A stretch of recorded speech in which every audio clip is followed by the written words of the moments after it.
All right. Everybody ready to roll? Enthusiastic, yes. Yes. Sweet. All right. Good afternoon, everybody. Can I have a quick sound check from those participating remotely? Let me know if you can hear folks in the room. Yep, I can hear you. Perfect. Thank you. Well, good afternoon, everybody. Yeah. Thanks for joining us. For those who want to make sure that they are in the right spot, this is the Water Use Advisory Council. And we have a pretty packed agenda today, so I'll go ahead and roll us right through. It does not look like we have in-person quorum today. So what we're going to do in our agenda is we will go ahead and take roll call. We will ask for any edits of the previous meeting's minutes, and we will ask for any anything that needs to change about today's agenda, but those will not be official actions until we have quorum to approve the minutes in the agenda. So this is going to be an informal request once we get there, just so that folks know, and we'll keep note, Madison, if you don't mind noting in the minutes that we did not have in-person quorum, that we'll need to keep track of this so that the next time we do have in-person quorum, that we'll be able to go back and give a formal approval to the minutes. Okay, so starting off on the agenda, we usually like to do a roll call. Jim, just confirming you've got the names of the folks who are participating online. Yes. Okay, perfect.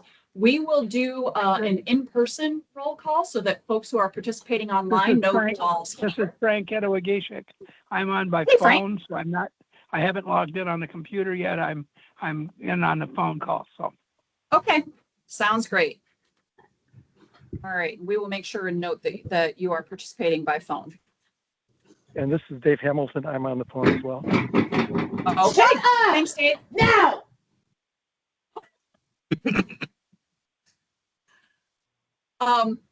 We'll go ahead and do in-person roll call. You know, just roll with it. We'll ask for attendance from everybody in the room. We'll go around the table first here, and then we'll catch all the folks in the back. So again, I'm Laura Campbell with Michigan Farm Bureau, one of your co-chairs, and I will move to my left. Stan Slevich, representing American Water Works Association. Brian Burrows, the trouble. Joel Henry, HDR. Katie Lindstrom, Fire Engineering. Abby, Michigan Department of Agricultural Development. Kelly Turner, Michigan Potato Industry Commission, representing ag irrigators. Sarah Pearson, Michigan Geological Survey. Jay Eccleton, non-ag, representing golf courses. Howard Greaves, U.S. Geological Survey. Nina Pappas with DRMD Eagle. Jim Mellon, Eagle Water Use Assessment Unit Supervisor. Down here, and then we'll go around the back. Janine Schreiber, Michigan State University Extension, agriculture technology. Joseph, though, from Michigan State University. Linda Kelly with Michigan State University Extension. You make that Eagle? Claire Reynolds, Eagle, Water Use Assessment Unit. I'm expecting with the U.S. Geological Survey. Cindy Marholo with Eagle. Megan Cameron, Eagle. Andy LeBaron, Eagle. Khaled Umar, Michigan Geological Survey. Scott, I go with Michigan Corn. Jack Corland, farmer irrigator. Ann Arnett, Eagle. Mike Jiggle, Eagle. Ashton Red. Janelle Black, Eagle. Get everybody? I think that's it. Yep. All right. Very good. Thank you, guys. I understand also there was some difficulty with folks getting kind of the email reminder with the agenda and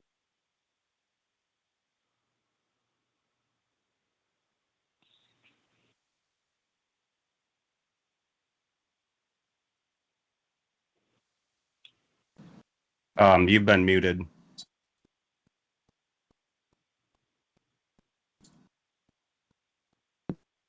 Try it now. There you go. okay.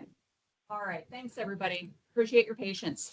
As I was just saying, we did have a little bit of trouble with getting the meeting notice sent by email to all the participants along with the minutes. We are going to work on fixing that. So I do, first of all, apologize that happened because because we want to make sure that everyone stays informed. I also want to note that you may have had the opportunity to get onto the website and review the previous meeting's minutes to suggest any changes that you have. If you haven't, that's okay, because we don't have in-person quorum today anyway. So we will correct that, make sure you guys get the previous meeting minutes and can take a look at those, but I'll ask if anyone's got changes that they would like to note for our later formal approval at this time. So I just looked at the December meeting minutes this morning. So I don't have kind of like line by line comments, but something maybe more general I noticed in the December minutes. It seemed way more summarized than before, and I'm just not sure if there was an intentional change in our documenting minutes. I kind of did a side-by-side comparison. There were some things we discussed, like some issues with the code, misestimating stream flow depletion, just as an example, and how that was resolved. And I didn't see any of that in the minutes. And so maybe more of a general note that they seemed more summarized than I'm used to seeing. It would take some effort, I think, to go through and provide in a line by line. Sure. What I think I'm hearing is a request that we make sure and get more detail into those minutes so that folks have a more complete picture of the discussion that's happening. And we do transcribe these. So do we still post the videos from the previous meetings that we can go back and double check on? Yeah. Okay. All right. Excellent. So we'll go back and see what we can do about the December minutes, but for sure, we want to make sure and get people the detail that they need. So we'll make a note that people should make sure that as we're taking and posting those meeting minutes that we provide more detail. Thanks, Katie. Any other proposed changes to the December meeting minutes? Okay. That given, we'll make a note for it and we'll do formal approval once we have in-person quorum. But the next item is to double check if you have any changes or needs for today's agenda. It is a pretty packed agenda, so just want to make sure everybody's got note of everything that we're going to cover today. And in particular, I'll ask if anyone's got any changes. Okay, hearing none, we'll go ahead and move on. Oh, yeah, sure thing. Folks who have just arrived, and I know there's been a little bit of a chaotic process getting in here because Constitution Hall parking lot is rarely full, but it was full today. For those who have just arrived, we've got a lot of folks participating online. Do you mind identifying yourself so that those who are online know who's here in the room in person? So the folks who just walked in? Yep. Ryan Fisher, Perfect. Thanks, guys. All right. So I have one question. So the agenda that's up there, is that the full agenda? no, this is just the first part of the agenda. Yeah. So much going on. We have it on 3 screens. All right.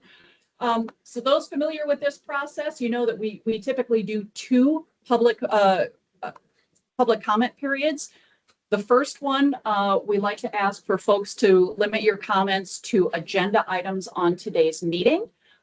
We will offer a second public comment period at the end of the meetings, and that can be questions, discussion, anything that we're going to hope you still are going to talk in some variety about water use, but it doesn't have to be about today's agenda.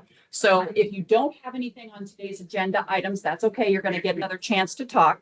Are there any public comments right now on agenda items before we roll into the meat of our agenda?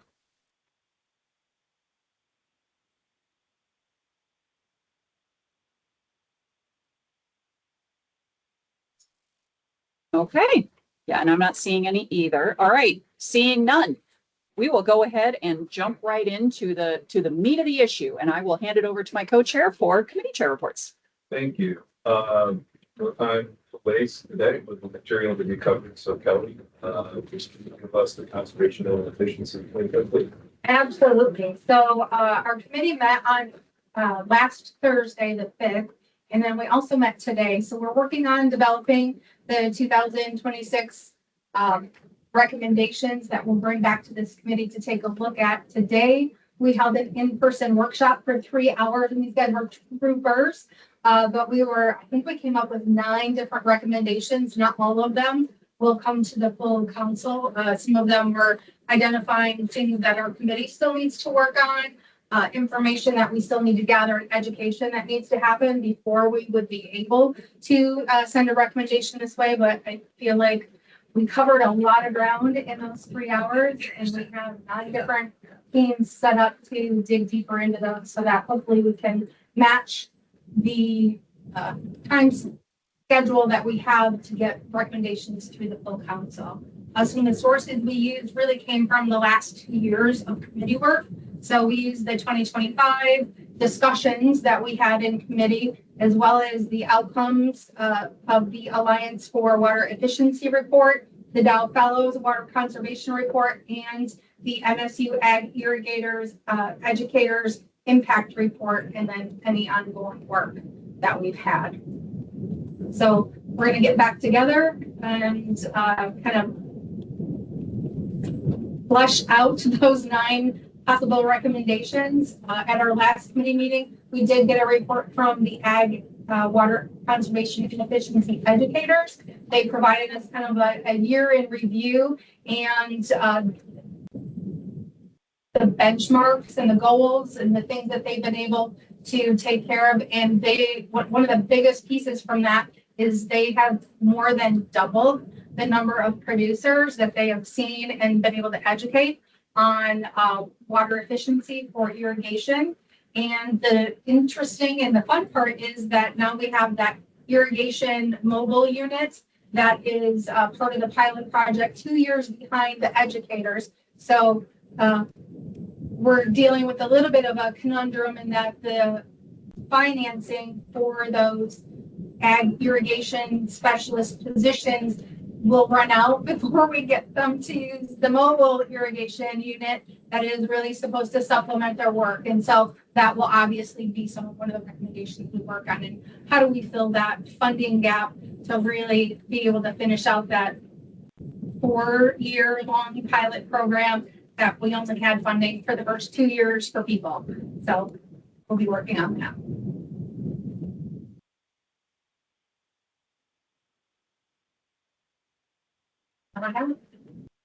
Any questions?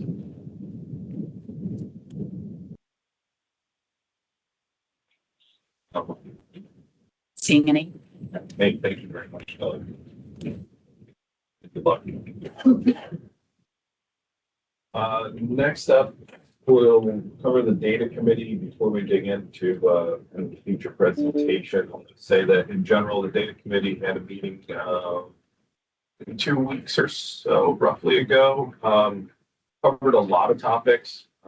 There's kind of a narrowed list of topics that the data committee is kind of charged with keeping track of and its implementation, but used the meeting for a lot of other updates on projects that are, that are relevant to the data committee and the WUAC, but not necessarily like past recommendations, implementation. Ralph Heckner had helped chair that meeting and took some wonderful notes. Got those back around if you were interested in those, just hearing pretty good, but still concise updates. And you're not on the committee mailing list, if you want one, you can send me an email and we'll make sure to get you those minutes.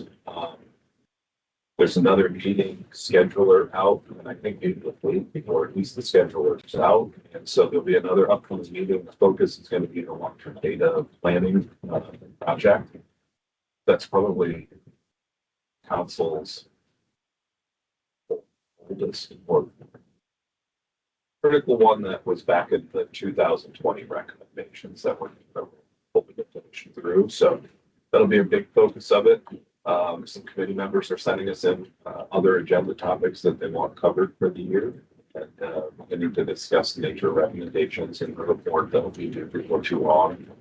So that's the general data committee update. And then today I'm talking about, again, sort of a blend of from past council recommendations, expanded topics that are really relevant, charges and past recommendations, and have an update from Cindy Howard about the Henry project.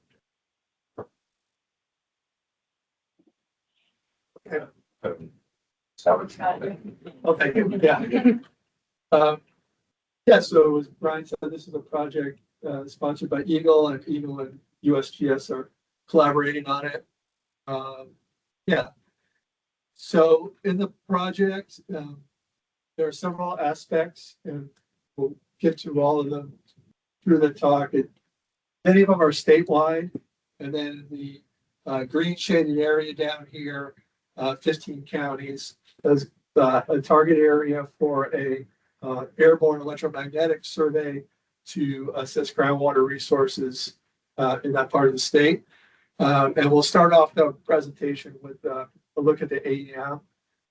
This talk was given a couple weeks back in a webinar series sponsored by Eagle to local units of government. They had about 70 participants from those counties. I think they were concentrated in only 4 of the 15 though. So we're trying to get the word out that this survey is going to happen so that people aren't surprised when they see a helicopter flying low past their house. So what does this survey do? It's a helicopter, and it's towing this large hoop. The physics behind it is that they put electric current through the hoop, and that induces a magnetic field. And then the magnetic field induces a current in the ground, and the strength of that current depends on the electroconductive properties of the earth materials. And then when you turn the current off, then that induces an electric field that's called the secondary electric field. And this hoop has a receiver built on it, and it senses that secondary electric field. And the geophysicists can relate that to the electrical properties of the earth. So here's a little bit more of a detail here. The helicopter flies about 200 feet above the ground. The hoop's about 100 feet below the helicopter. It's flying at about 50 miles an hour. Yeah, so that's the data collection platform. And next slide. So why do we use it? Usually what we have, we just have some selected wells that we're trying to interpret what the hydrostratigraphy, what the geology of that earth, what the earth is like there, so that we could talk about what the aquifers and aquitars or resistive units are. So if you hit the next slide, it should animate. So the kind of data that you get back from the AEM is it's indirect. So it's looking at the electrical resistive properties, but we can relate that to what type of material it is. And the advantage is that it's continuous. So we'll have, wells in the area, and Michigan Geologic Survey and Western have a lot of really high quality control wells in that region. And then we have WellLogic and other wells in that area. So we have individual point measurements, and then we can look at this continuous signal in between them, and then start putting together the picture of where the aquifers are and where they might pitch out, where the top of the bedrock is, and the other properties. Yeah, so next slide.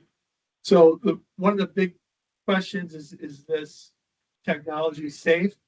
And the signals that are put in the ground are pretty weak, and the equivalent of the AEM is like standing a foot away from a toaster in terms of the electromagnetics that a person may receive. So it's a safe technology. In addition, on the next slide, they won't fly within 500 feet of buildings for the FAA rules. The pilot makes an attempt not to fly over livestock or over people who, you're out working there, that won't fly directly over you.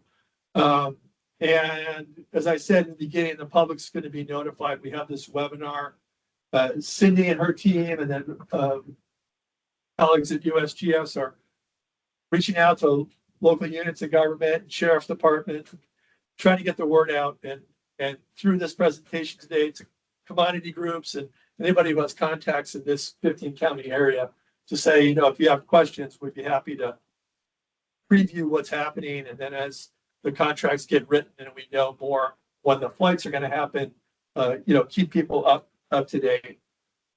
We've designed a website that when the flights start, people can log in and look at how far has the survey gone and where the next segment of the survey is. So this is what the data look like. These are data from Northeast Wisconsin. They ran an AEM survey in that area. They were concerned with contamination of the bedrock aquifer from applied solids at the surface, and they're really interested in the thickness of the aquifer. And in this area, the aquifers or the sediments above the bedrock are really thin. So that they're really looking for where is the bedrock more protected with a thick unit of sediments over it, or where it was more vulnerable. Let's go on to the next slide. So what happens is the geophysicists will get all these resistivity data back. They'll look at water well records from the area, and they'll start relating the resistivity to the materials that they find underground. So they won't just take this remote sense data, this indirect data, but they'll take direct measurements from the ground and try to relate that to the AEM data that comes in to build a geologic model of that region. And this slide just shows the planned flight lines, the southwest to northeast trending lines that are closest together are about a mile apart. You can see it's about 8,000 miles of lines, so there's going to be a ton of data. And there, you notice that there are some diagonal lines that cross that. That's to help the geophysicists connect these parallel lines. And we also have some flights that are designed up the river corridors because one of the reasons for one of the criteria for the water withdrawal assessment stuff is how you impact rivers. So we have some river corridors, major river corridors also being flown. And you'll see some areas that in darker green in coordination with some tribal partners in the region. They wanted some closer space flights. So we were putting some closer space flights around tribal areas. And Ottawa County was interested in perhaps having some denser flights up there. And so I don't think that's totally nailed down, but it may be an option in the contract to do some more closely spaced flights there. The contracting is in process. The geophysicist team, we're working with a team out of Denver within USGS, and they do this kind of stuff all the time. So they're working on the contract. We don't have a start date yet. It'll probably be March or April, and it will take several months to fly that whole region. And then it will take a while, probably a year or more, data analysis after that to start the products to start rolling out. But what will happen is those products will be released to the public, and so other people who are interested in pulling those data down and pulling the interpretations down and then refining it for their own use will have all that data will be available. In preparation for that, colleagues went out in December. So this is where the government shutdown hit us one way, and they were going to go out in October, and we got put on hold, so they got to go out in the cold. And this is a similar technology, but they laid the hoop on the ground. And they did a survey of a bunch of places down in the survey area to give the information to the company that does the contracting. These flights are done by private contractors. so that they can design their system, the frequency that they use, so that they're sensitive to the materials that they see. You can see in the bottom corner, those 4 thumbtack icons. The 3 outer ones are locations of oil and gas wells that have been logged. And the center one is where this particular survey came from. And you can see that from the oil and gas wells, those 2 horizontal lines are where those wells said that they hit the top of the Coldwater Shale. And this WACTAM or ground-based AEM, or not AEM because it's not airborne, ground-based EM survey. The resistivity dropped to 10 units right in that same area, and that would imply also hitting that shale. So, yeah, so it's cool survey. It's nice to see real data coming out. And I can't remember exactly how many of those WACTAM surveys they did, but that data is being processed now. And that will be a separate data release, again, that will be available, private sector, whoever wants to take those data and reevaluate or use them, those will be available. So kind of the rollout, as I noted, in January, end of January, there was this webinar to local officials. This month, Eagle worked up some postcards to send out with a QR code and information about these flights. February 10th is today. And then once we start getting this contract done and we know where the contractor will start from, and they fly from more rural airports. And so they'll identify, the contractor will, we're going to fly from this airport, we're going to cover this area, and then we'll move, through those 15 counties. As that stuff starts getting nailed down, we'll roll it out to the public. And then we plan on having a media event. People are usually pretty interested because it's a big helicopter. It's kind of cool looking. We're not going to try to, nail day one just because it kind of hampers the contractor and stuff. But once the flights start early on, we were planning a media day, and we'll of course invite Water Use Advisory Council, out to see that and ask questions and stuff like that. They usually do those on the bigger flights, and are pretty successful. They get a lot of interest.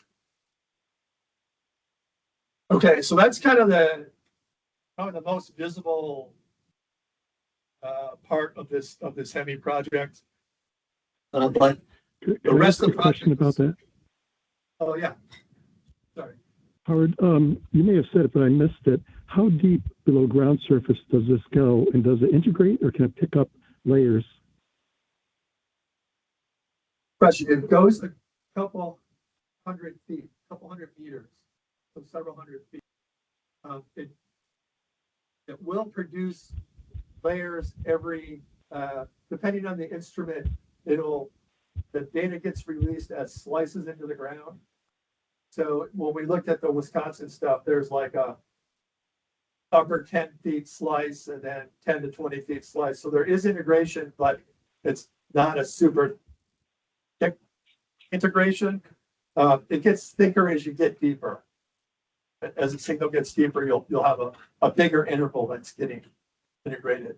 But the lead geophysicist thought, based on the preliminary data for those counties, that will be well below the top of rock, and we should do a good job with the top of rock picks for that. It's not as deep as like the upper part of the lower peninsula, where we might have thousands of feet of unconsolidated material above the rock. And it also will depend if we start hitting saline water. Saline water is really conductive, so that will show up in the survey. So we may see saline water, and they'll have to kind of figure out, is this saline water or a different kind of unit? Good, thank you. Sure. Yeah, thanks. I don't ask, but in the beginning, or you mentioned that the tribal council had asked for a denser flight pattern. Yeah. What would that benefit?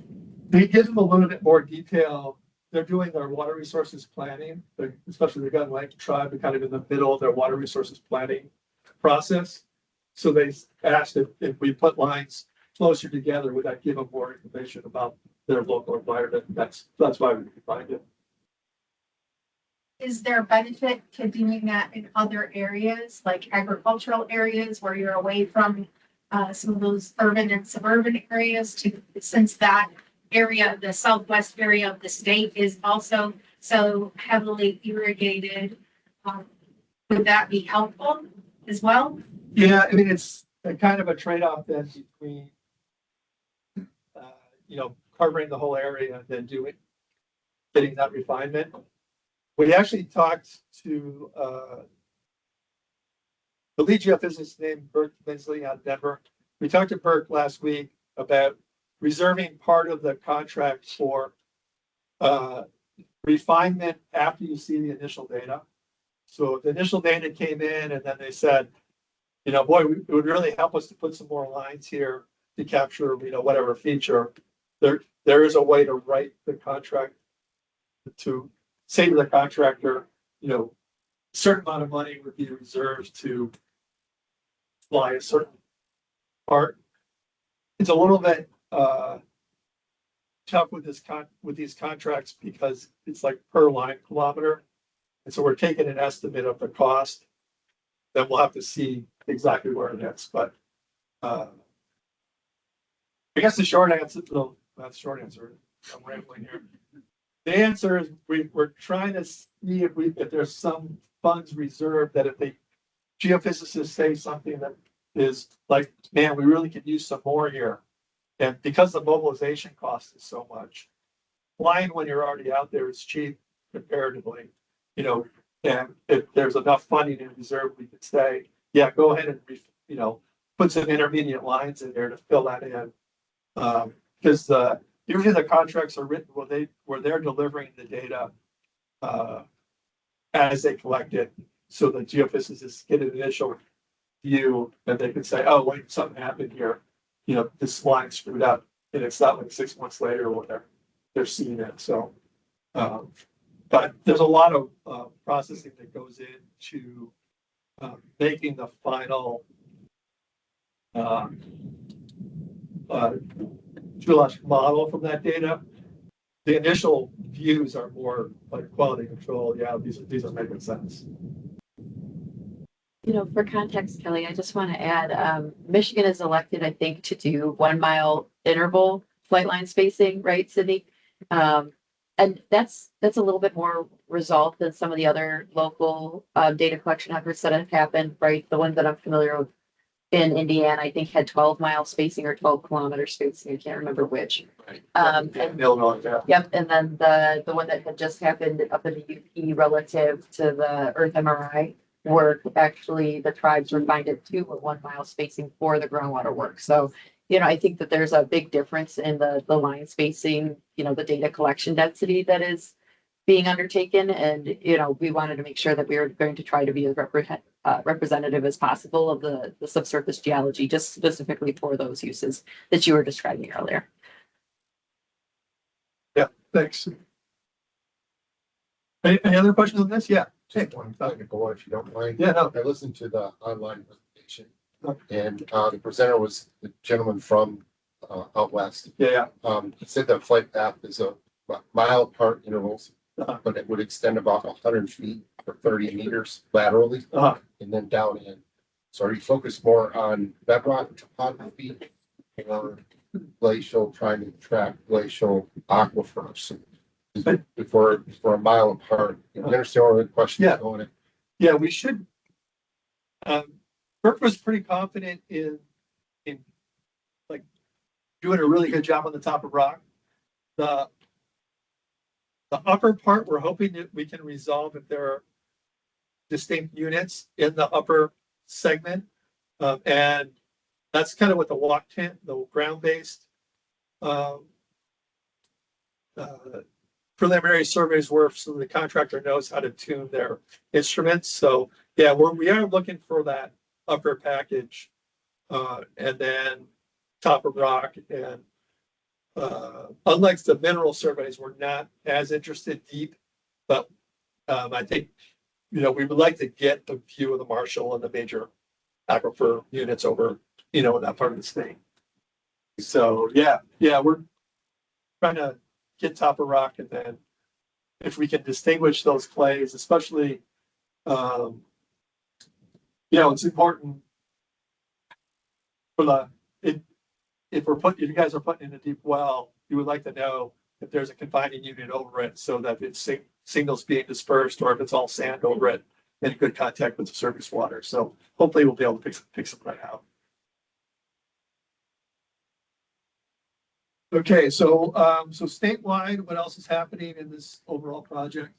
We're looking at the existing stream flow network, both stream flow and temperature.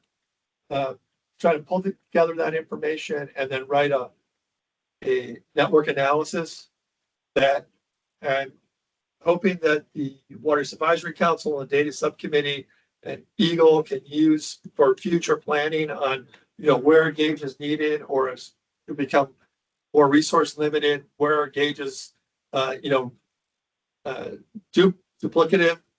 and, how can you, where are we missing stuff? The same type of analysis on the groundwater side. The groundwater network isn't as big in the state. So what are some considerations as you put in monitoring wells, especially I think kind of the background monitoring wells, in that you guys are monitoring a lot of what's happening in the fields, but there's some more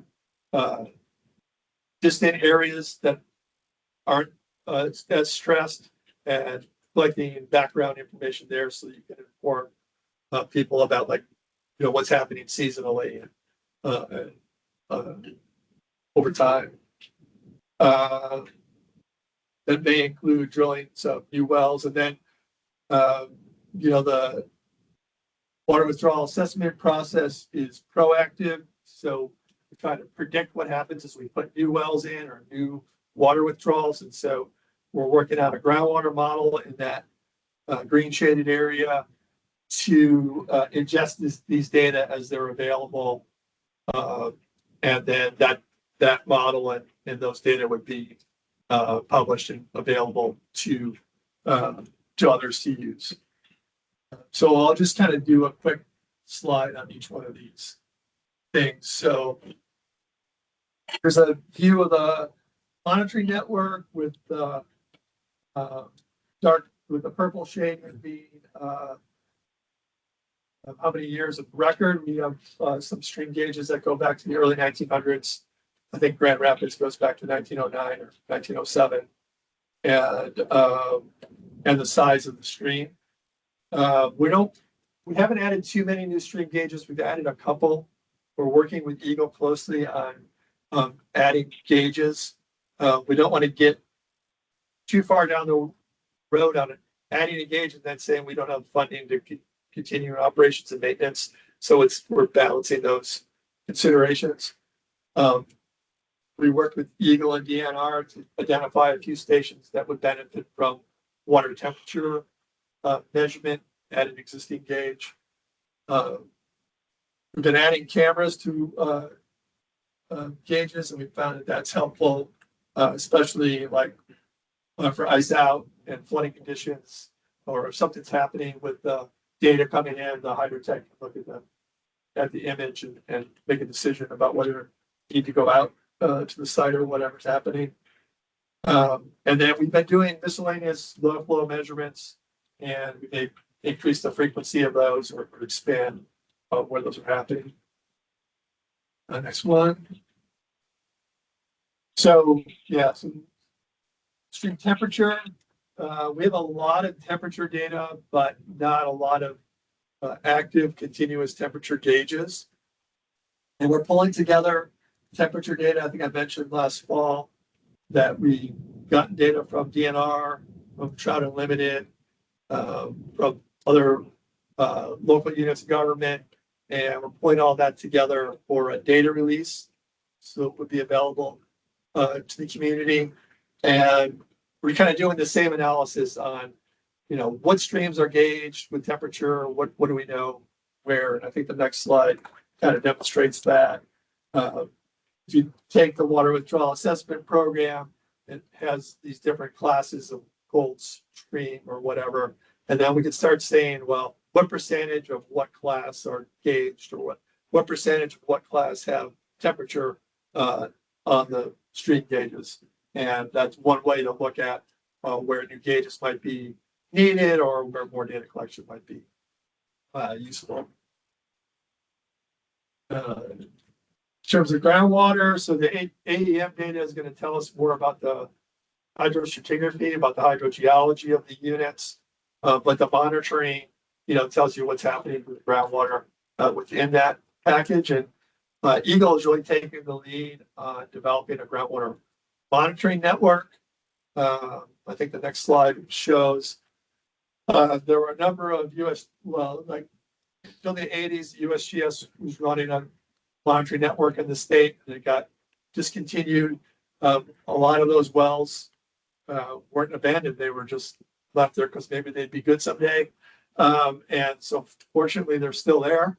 And so that we're working on transitioning those to Eagle so that they can start doing data collection there, including in their statewide network. And there's this National Groundwater Monitoring Network, which is a program that USGS helped work on with state governments and local units of government.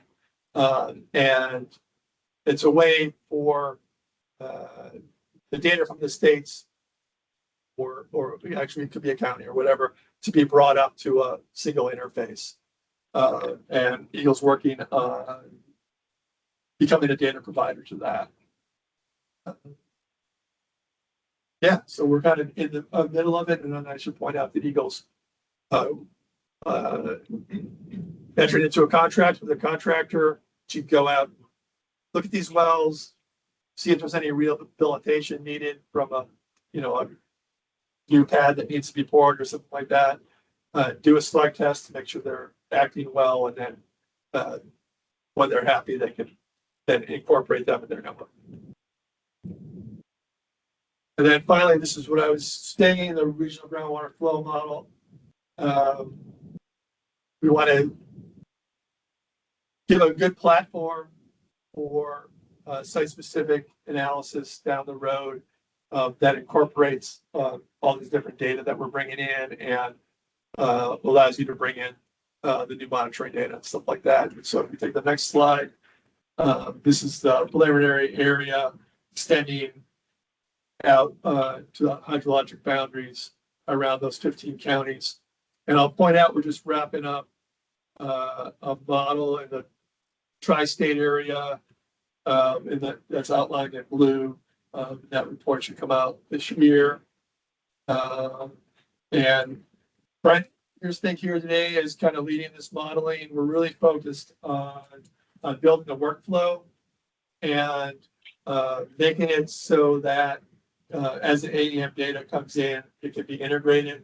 And then what we'll publish is the initial model and the workflow, so that if another group wants to either use this regional model as boundary conditions for a local one, or change the workflow, bring other data in and refine it, all that will be available through a data release. And I guess I'll point out, it goes kind of hand in hand with the Michigan Hydrologic Framework project that Michigan State is leading, and Eagle's been really involved with this whole idea of bringing data together for users to be able to access efficiently and save money by having it available. I think that's the last one. No, one more. Just look them up and give us short inputs and outputs. All right, so yeah, there's some contact information, and as I said, we're really keen on getting the word out to those 15 counties over the next couple months. So if you have suggestions of meetings we can attend or webinars we can call into. You can talk to me or Sydney Ruhala from Eagle. Lena can put you in contact with us to get the word out, especially about the AEM. Okay. So we'll start here. Are you guys planning to put together, or do you already have a newsletter type article that announces this and has like more information? Here's a website to go to. And if so, can you share that? Because that's easy. Yeah, Sydney actually just sent me one and we're going to be printing it in Farm News in a couple of weeks here. So Sydney, I don't know if you're willing to share that with other groups, but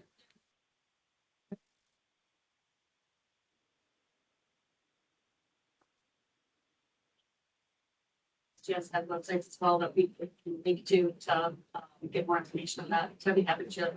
Perfect. That makes that easy. You had a slide that had the different USGS wells that are being moved over to Eagle. In those, my question is there funding for the monitoring? Like, is that already accounted for? Is that something that would need to be accounted for? So once the wells are moved over, there's monitoring, right? That needs to happen. Right. Is there funding for that? So yeah, that's part of the conversation, right? Like we're kind of early days where we're just, as Howard had mentioned, taking ownership of some of these wells. So we're working through the access agreements alongside Weston Solutions as the contractor that ultimately is doing the work. And actually, Sydney probably could give you a more detailed understanding since she's the administrator for that program. But my understanding is that they're currently, flying drones around where these locations are to try to find the old wells so that, we can incorporate them into the network. Yeah, we have a set of wells that have been located, so somebody from Eagle has actually gone out and verified that they still exist. Weston Solutions is working on rehabilitating those wells, they're going to redevelop them and do any repairs. And then once they're, usable to move forward, then we would start to look at monitoring. We're still in discussion with what the frequency will be. So that could be quarterly or up to annual. How often we do the water level readings, start with water level readings. At some point, we could potentially do water quality too. And so it could be manual, like somebody uses a water level tape to take the measurement, or we've talked a little bit about investing in pressure transducers and data loggers to kind of get continuous readings. So I think that we need to kind of talk about funding moving forward, but at least the manual readings, Eagle staff could be doing some of that. And that's part of the program that I administer. And then there's a set that we mentioned of unlocated USGS wells. We think they're out there, but we just haven't actually been able to verify them. So Weston has seen drone magnetometers to try to find the wells, at least those that are still PCs, to try to locate this and find that. The 2-year Weston has 2-year contract, so we're going to 2027. They're trying to do this rehabilitation work and find the wells. So I think the monitoring will probably pick up, here as we move forward, we get some of the wells online, we'll start figuring out what that monitoring looks like. And if maybe there's an on-chip partner, with USGS and some of the data collection efforts, I think it's all on the table right now. And then there's, I think the next one, regional model. So did I hear you right? This is a 13 county model to cover those 13 counties. So we've had a lot of discussion in this group when it comes to a model that covers one county and about the verifiability and that kind of stuff. So my question is, knowing the consternation that one county model has caused, I give some pause and some concern to a 13 county model. What's the difference? This is going to be a lot. Well, it'll be coarser and won't have the detail that you would need for design or analysis, like a site-specific review analysis. But I think it'll be useful for if analysis needs to be done, that a consultant could come and extract that area and have a starting place. Or this was the top of rock, this is kind of the layering. These are the observations that we have from that area. So it might speed up the starting of a design model. That was one of the ideas through the Michigan Hydrologic Framework, Kelly, can everyone hear me? I just was told to speak louder, so I can do my They're best. talking over a rainstorm. Oh, no, it sounds like shouting. So I apologize. But so that was the idea with the Michigan Hydrologic Framework, was to create kind of that starting place and that baseline condition, so that then inset modeling, right, that Brent and Howard have been working on developing in the context of the Michigan Hydrologic Framework would be available, right? For groundwater modeling, they're kind of starting at a coarse scale, and then you build in additional detail as appropriate or as needed. And it kind of gets you halfway through the conversation, right? Like, so instead of starting from a baseline, you start like halfway through the design process, through the conversation, and you kind of have like a smaller distance to go to the finish line. Does that kind of add any detail to? Sure. Okay. Here's one, and I'm gonna maybe ask some dumb questions here. So we have the MyWant tool, right, which is sort of our baseline. Then with this 13 county regional model, add more detail to that, but not enough for like site specific review. That information would need to go on top of it. Is there any, seems like maybe some duplicity happening there? Help me understand. I want analytic solutions that are being done for the screening tool are kind of location like agnostic. You just bring in what your estimate of acidity is and how far away from the stream you are. So it's a pretty simple screen. So this is really being designed as a stepping place to do the next analysis. So it wouldn't replace the analytic solution, or it wouldn't replace site-specific review, but it would provide, we hope efficiently provide the starting place for site-specific review with a good starting place for that. So is there a possibility of needing less information to be collected by the applicant in a site-specific review because this exists?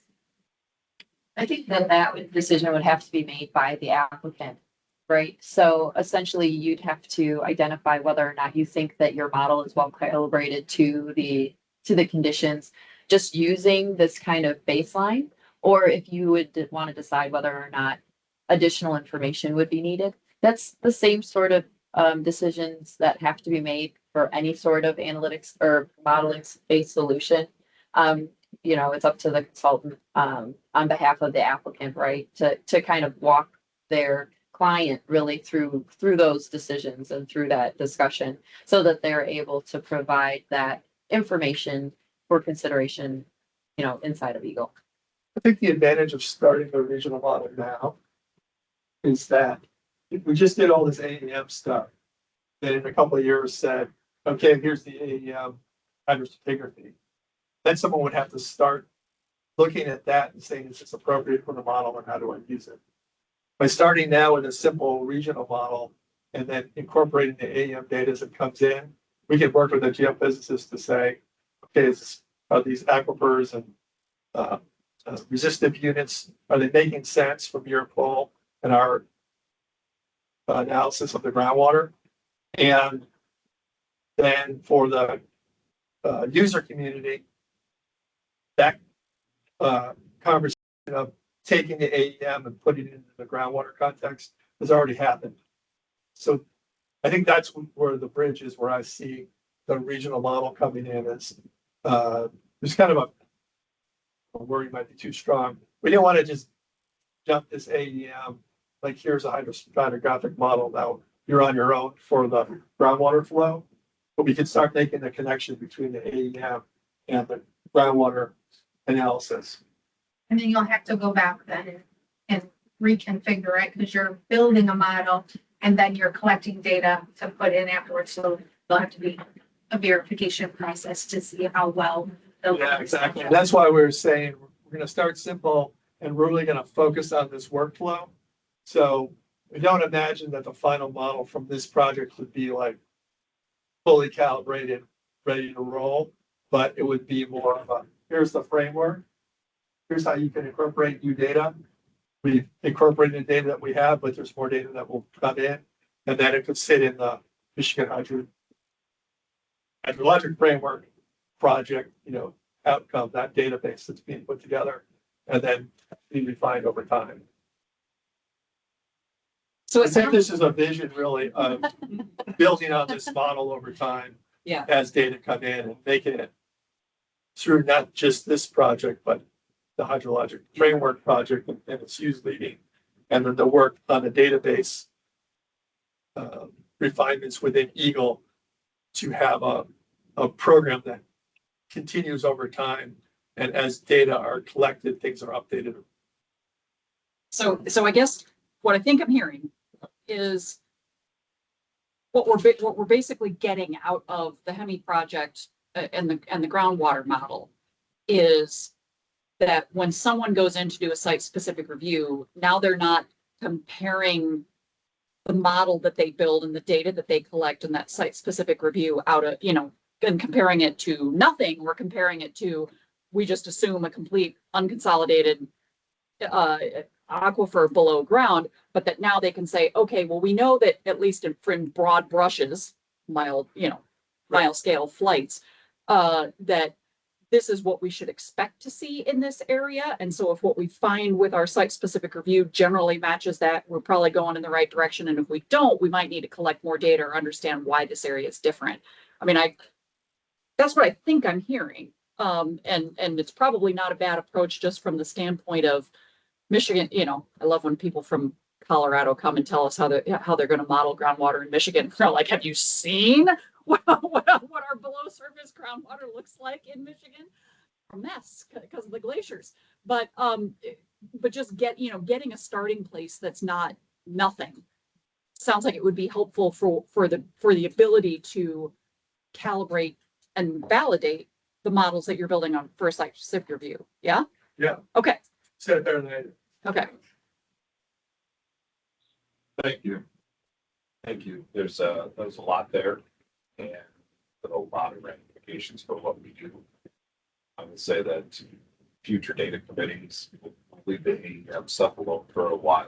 It has to be collected and everything else, but we'll probably ask you guys to come back and meet with us in a future meeting about some of the groundwater monitoring that we're going to stuff is moving towards our regulations or gaps in our needs and our prioritization of stuff. So,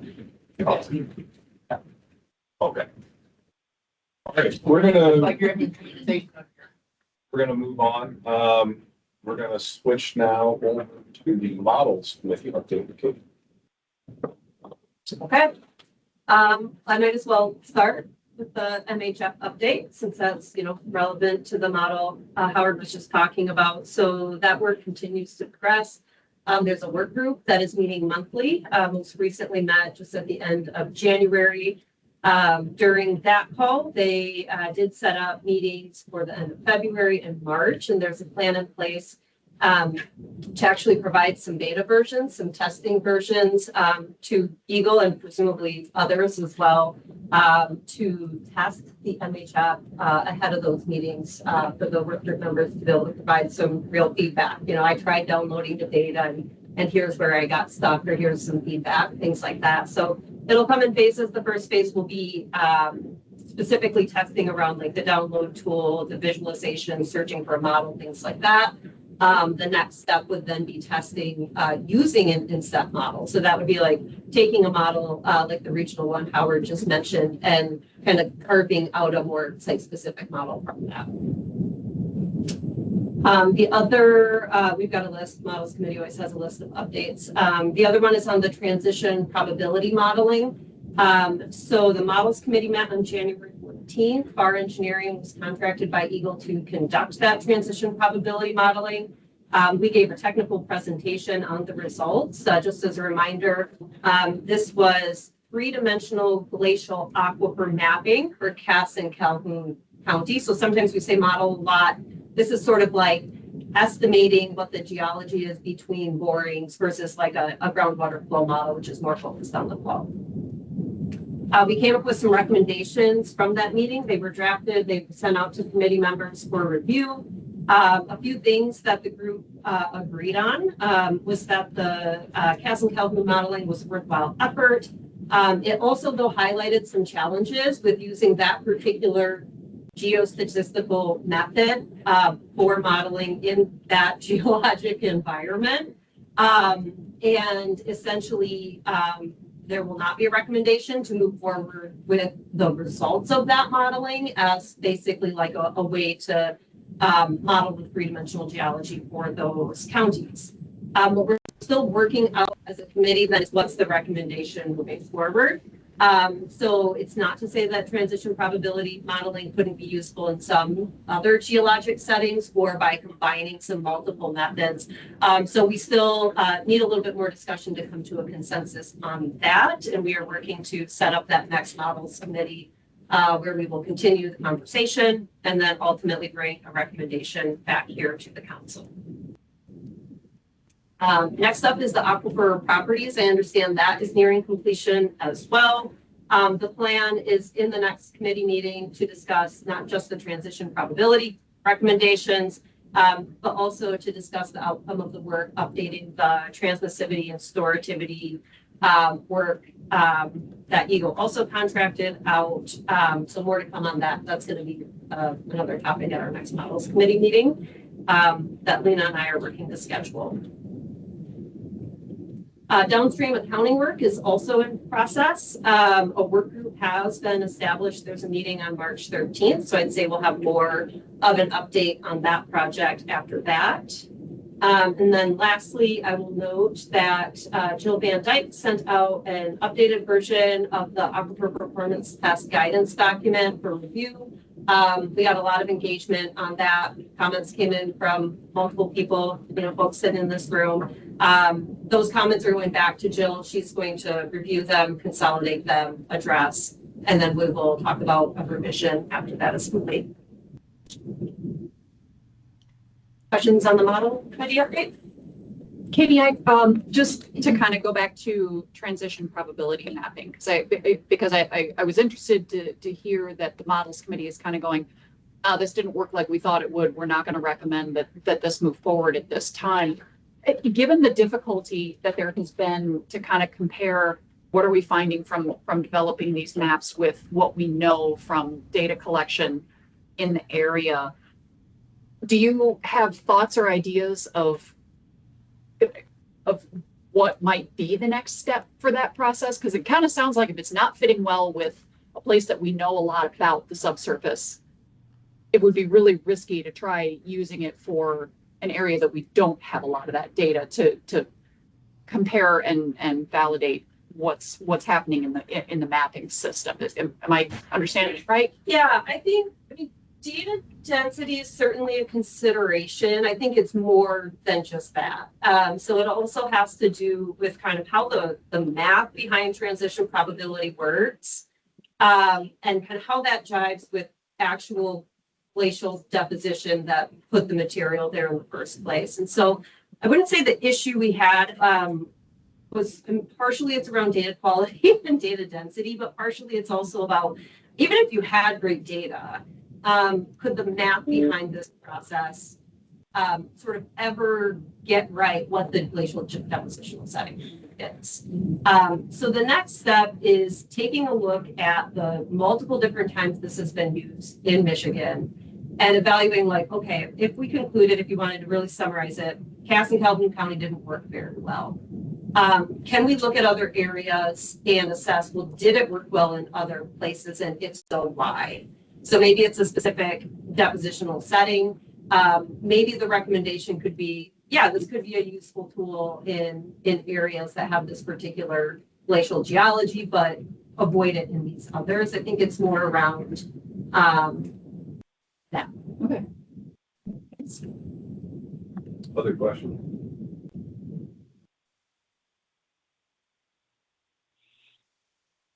Thank you, Rick. We'll switch over. Joe, virtually. I don't think so. I don't think he was going to make it today. I do just have a couple of quick Please go ahead and updates. skip the Yeah, our committee hasn't met, but a couple of things that I wanted to throw out there. Number one, we've had a lot of questions come up and Doug and I have been chatting about how can we kind of do a better job of figuring out not just tracking from a budgetary perspective, what's happening with the money that this council has recommended and that has been appropriated through the legislature, but then because there's so many other projects going on, not that we want to recreate the work of Eagle's budget office, because we so don't want to do that, but of quantifying like all these other projects. I mean, like the Hemi project and and all this other stuff that has external funding beyond what the legislature put into specific council recommendations. How does that fit in the bigger context? So we'd like to set up some time with Eagle to go over that. And I don't know that it needs to be a full council meeting, but maybe just kind of we sit over a spreadsheet for a little bit and go, now, how much did this cost? And what does this do? And where did this money come from? And what's federal, what's state, what's general fund, what's part of Eagle's like baked in budget, that kind of thing. The other quick reminder for folks, for all of our committees, and I appreciate that we've been starting to hear about recommendations coming back to the council. I know you're going to be shocked to hear this. It's a report year. So I'm going to be starting to pester you guys more and more about getting draft recommendations put up as as our meetings go on and head toward the summer, so that we can start reviewing those, get a decision made on whether or not to approve those as recommendations of the council, so that then we can do the work of putting that report together and getting that ready for everybody to go. So consider this the first of my many reminders to come on making sure to keep working on those recommendations so that we can get those done and in a report timely. That is the update that I have. Thanks. Questions?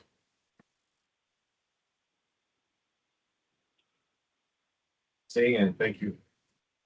We will move on to the Eagle update, and I think we're going to start out with the water withdrawal assessment tool update. Is that correct? Yep. So Megan, you're up.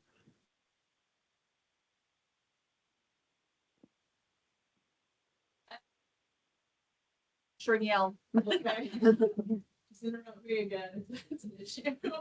We're going to present on the updates and what's new with the WAT. Next slide.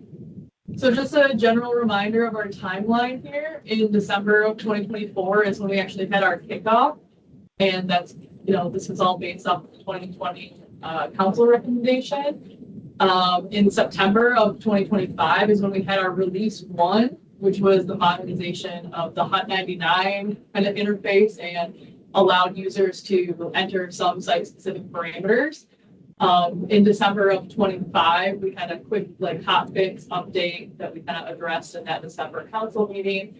And as of Monday, our new release 2 date is February the 12th, so this Thursday, where we will be implementing a couple more updates and then also adding the Hunt 2003 for semi-confined aquifer and Dudley Ward and Luck 2011 for 2-layer aquifer.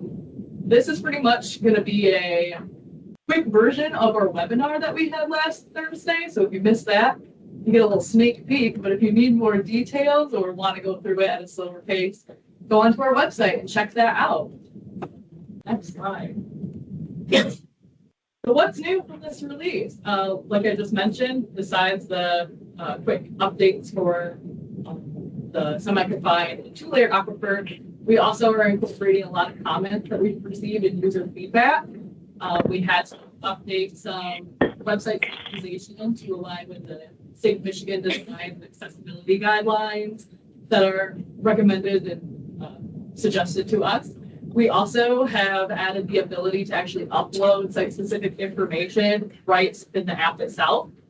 And like I mentioned, the 2-layer and some the speakers external. Need to mute them.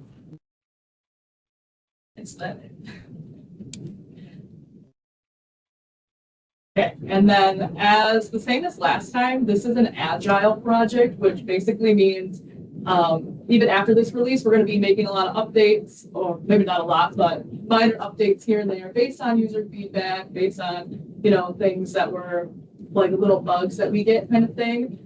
So if you have any feedback, please give it to us. We are going to be trying to implement that as this project goes on. So we would encourage you to reach out with any questions, comments, concerns, either email or call. At the very end, we'll have our information, but there's our water use program email that you can send a request to or information to, or catch us after this meeting. So we did want to take a moment to kind of reiterate what this whole project's purpose was, which is to basically bring these tools to the entire state of Michigan. Besides allowing users to just, submit a request for registration, we also want to we also want to be able to bring these tools to everyone, kind of thing. And by doing this, we would break down those silos that kind of can happen by being able to share data and share tools, and as a state, be able to kind of grow the knowledge of how groundwater behaves and what it's doing. A big component of that is also opening up our communication pathways to our users and answering questions about site-specific information that might be needed going forward, and kind of coming at this as a unified approach. So we will go through the updates now.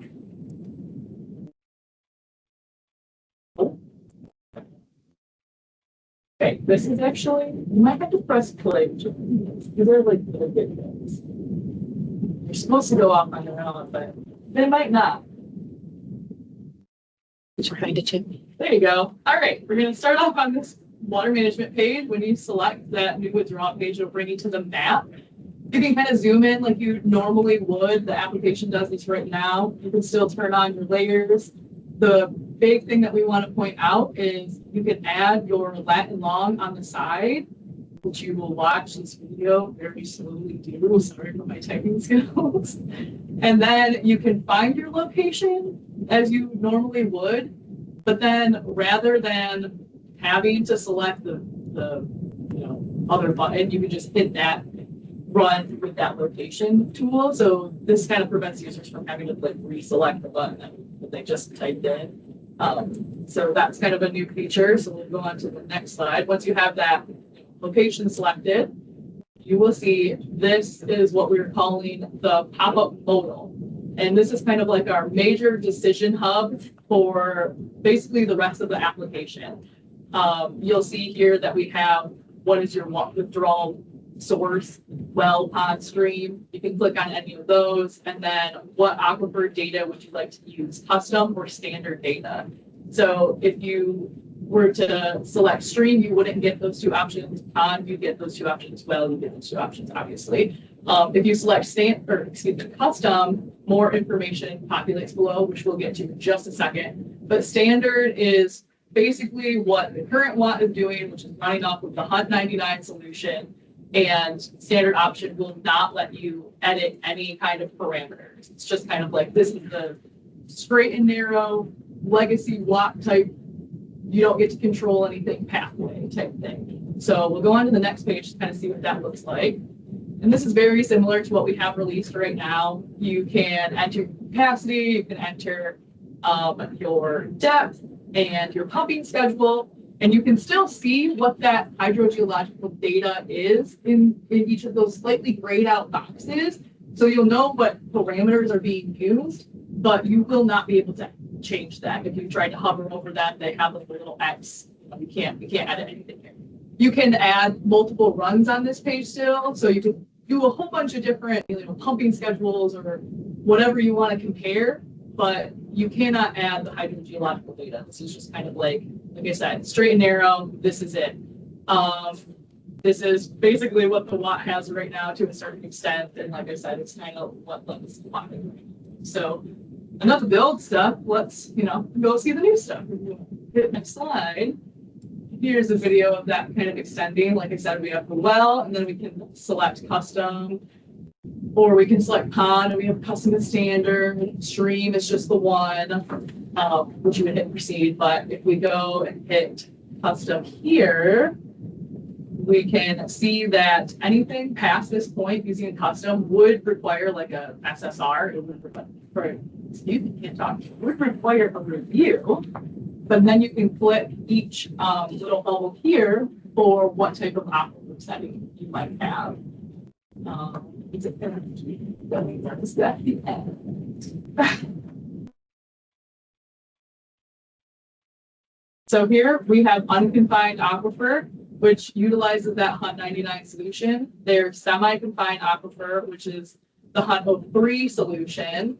And then we'll have the two-layer aquifer, which is the Dudley Ward and Lum 2011 solution. So we're going to go to the unconfined one first, and we will check this out. We have a little picture for everything, so users can kind of understand what that cross-sectional view of each aquifer looks like. We also have parameters here like transmissivity and storage and KVW. There's also some additional information on this page telling you a little bit about the solution, and then at the bottom there'll be important links that users can select, and it'll take them to our website where they can access papers. And if they hit proceed, they will see this page. And this is pretty much identical to that standard option that we just saw. The big thing here is that you are able to enter hydrogeologic data. What you can maybe make out on these screens is there's a little tiny line under each box that says watt value. And that is what the watt would use if you were to run standard data. You kind of use this just for comparison purposes and just understanding of what it would run if you were to run that standard option. You can add those here and run it against your hydrogeological data if you wish. And again, you're just adding it all in the process wall. And we'll go through a full example in just a second. But this is the unconfined aquifer setting, which utilizes that Hunt 99 solution. So we'll move on to the next page, which is back at that modal again. And this time we're going to look at the semi-confined aquifer, which uses the Hunt 03 solution for the semi-confined layer right there that you can see me hovering over, doesn't let. Then here we go. We have more parameters on the side. It breaks it all down for you. What is what the solution, more links to move forward to, and then hit proceed. You're going to get the same kind of page here.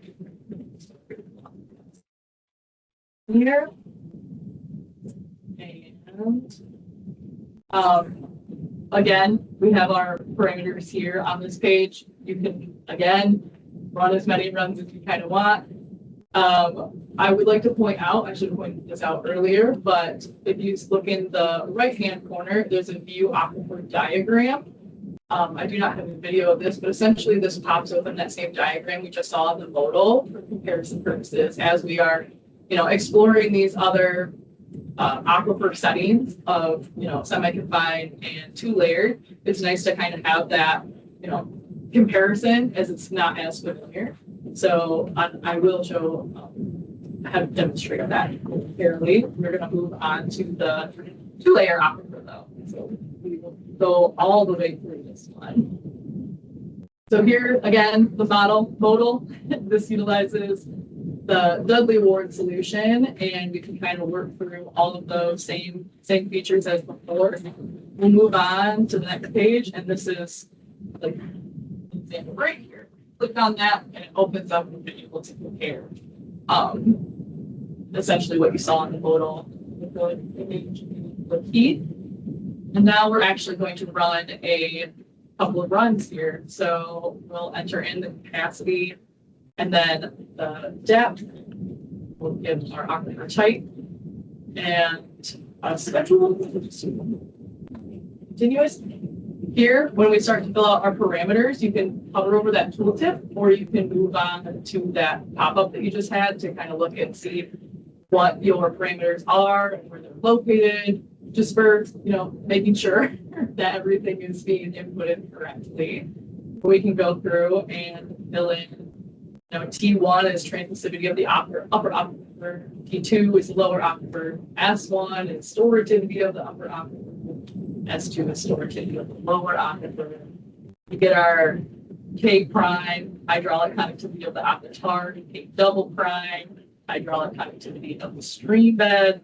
Get into the B's where it's B prime, which is thickness of the aquifer, and B double prime, thickness of the stream bed, and then finally width of the stream. Once I get there, I'm in this video, I'm kind of hovering over every single tooltip, which again is another location that you can see what that identifier means. And then we can add this to the run table. We can reuse those parameters, which will populate everything. So if you just want to change your schedule, you don't have to go through and refill all of your parameters out again. So I'm just going to not continue this in this video. Change this a little bit. Sorry, it's kind of a little bit slow. Reuse that, and I have one more that I changed where I just keep that same schedule when I change the pumping capacity, just to show that you can kind of continuously use those same parameters if you hit that. But now we can press the run button, and this can potentially take a while. It shouldn't take too long. If you're getting really long lagging times, feel free to reach out because that will probably indicate a bug on our side. But usually we're seeing times of like 2 minutes or less, 45 seconds or less. Let's try to figure this. And we can move on to the next page. And eventually you'll get something that'll automatically pop up that looks like this. And this is our run results page where you have the run summary on the right.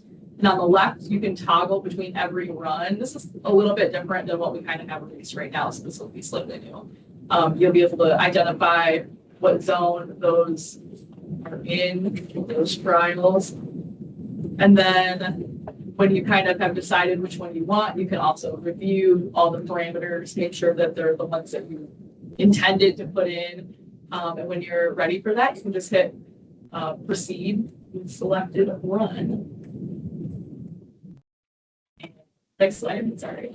Then you'll get this page. And again, this is very similar to what we've had before, where you're filling out all of your identification, if you have a representative or not. The big thing on this page that you can see now is the ability to add supporting documentation, basically.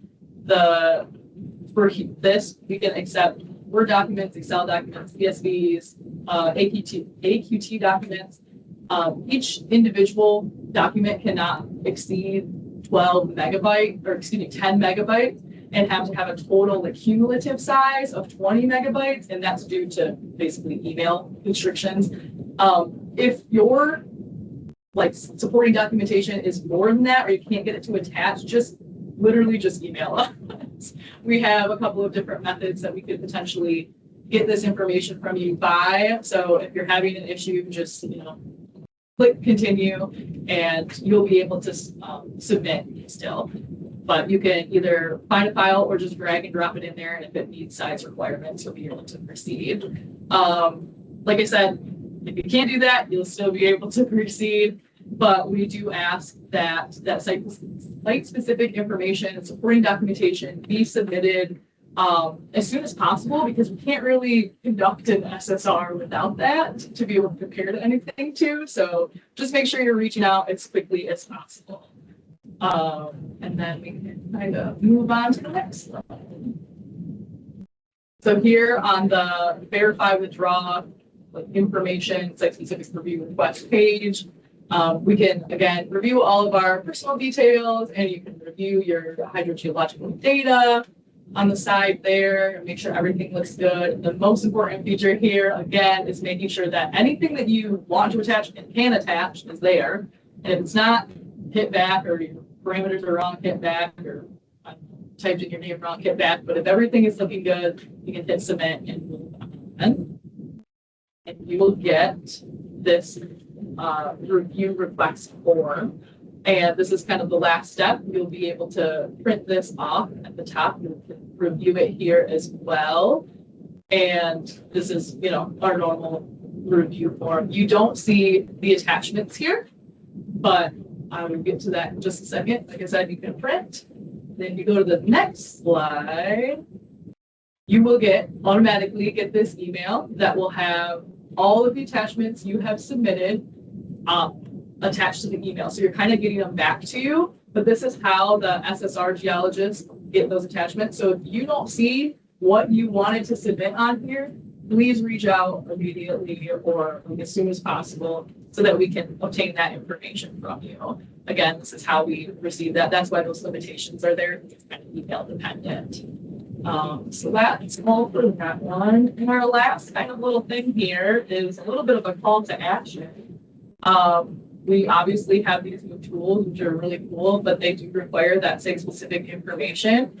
And our SSR staff around here in the peanut gallery have been working pretty diligently on trying to come up and workshopping how best to communicate those, what would be ideal for the site-specific information. We're just trying to figure out what would be the best way to kind of communicate that to our users. So we're looking for recommendations and suggestions, either now or in email form or whatever you can provide, of how we can kind of work together on this. We are planning to have further informational like mediums, either like another webinar of how we do an SSR, to kind of allow users to understand that process a little bit better. But if there's other specific items that you or the communities you represent would really benefit from, please reach out. That's kind of like the end goal here, is to better understand the waters of the state. So help us help you, like the slide says. And that's pretty much it. So if you have any questions, comments, concerns, you can either email myself or Hannah or Jim or Lena or just the water use program in general. That's all we have. Thank you, Megan. I think we have any questions. Megan, thanks for running through this summary. And I guess just to confirm, because we've had a bunch of changes that have happened with, with the WAT program, with site-specific review, Eagle's getting rid of the badge tool. They're doing a lot of things. If somebody's submitting something through this process to where they're saying, I already know that I don't want this to run under a standard Hunt 99 model. I know that I've got more complex geology going on. I've collected some data, and I want to use either the 2003 or the 2011 models because those better represent the subsurface area. Do Eagle staff then, when you receive that site-specific review, are you doing the analysis via that model, or is it still running back through Hunt 99?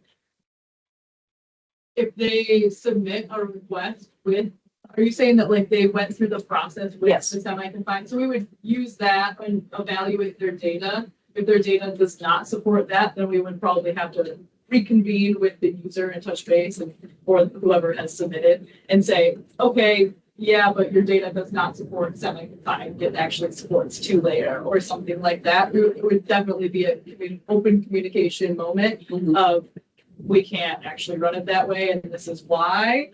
But no, we're not going back to like exclusively defaulting to Hunt 99, if that's what you're asking. Yep. Okay. Just kind of confirming that. Yeah. And then the I guess sort of traditional site-specific review process is still there, to where if somebody's got a custom model that they built or another model that they want to submit for analysis and review of their withdrawal proposal, that then Eagle is going to review that model and do the analysis based on the model submitted, or something that is, or make a decision that we can't use this model, or Submit the model with the SSR request, or if file sizes are too big, work with us. We'll figure out a way to get the model files, and then we'll get assistance from the groundwater data unit to have their modelers work with the SSR geologist. That's helpful, because then with this being a different process, I kind of wanted to see, what's going on the back end from your end. So I appreciate that. Yeah, if you're sending model files specifically, those are definitely not going to be able to go over email, so you'll have to reach out. Yeah. Okay. Any, So I have one more, and maybe it's just a process question I need to get straight in my mind. So if someone's like, I know that I would like to put a well in here. I know I have crazy geological stuff happening. So I know I'm gonna need a site-specific review, right? Because I already went in once, maybe, and it was like, and so do we then request an SSR so that we know what data would need to be collected? Because does Eagle create like payback of the work plan? So we need the work plan first? Or are they collecting data, putting it into the new parameters that are available and then that process starts? I'm just trying to figure out the. yeah, that's kind of like a twofold question. I think this kind of reaching out call to action is like, well, how do you want us to tell you type thing? We are coming up with what a user would actually need. So step one, if you don't know, would just be reach out and ask us. But if you have some kind of data and you're trying to figure out like what format or like, is this, applicable? Again, reaching out and letting us know, but we'll have more and more information out there of like what those, guidelines are kind of thing. But as of right now, we're just opening that communication pathway up of what do you got basically, I don't know if that's like enough direction for users at the current moment, but. So Kelly, we had actually talked internally about maybe putting together another webinar where we would maybe walk people through what kind of information is both available publicly, right? Like what kind of information can owners look at in order to provide the sort of information that Eagle would like to see in service of that level of effort. But I mean, really that came out of the potato conference last, was that just last week? These weeks are flying by. I think several weeks. Was it several weeks now? I have no clue anymore. What is time? But really, they had a lot of questions when we had an opportunity to share that this was our plan, and that we were trying to open up these tools to just the regulated community. And so I think that, we've been kind of talking about what that would potentially look like, right? So, I mean, now's the time. If you have questions, let us know, or if there's types of information you think would be helpful, let us know so that we can incorporate that in our future communications. Thanks. I will follow up my view. So I appreciate the changes. I've been playing with it and really appreciate what you're doing. I haven't been in this for almost like 20 years. I've definitely last year and this year seen a particular citizens who have a general interest in using the tool to understand different proposals that they're hearing about that involve water. And data centers are driving it, but it's not exclusive with data centers, but there's so many proposals for those that it's definitely a big part of it. They're generally, sometimes they're partners, sometimes they're members, but just actually getting citizens potential water use at this location, and I'd like to wrap my mind and be better informed about how I should think about that. So it's not loaded. It's a wonderful minded inquisition.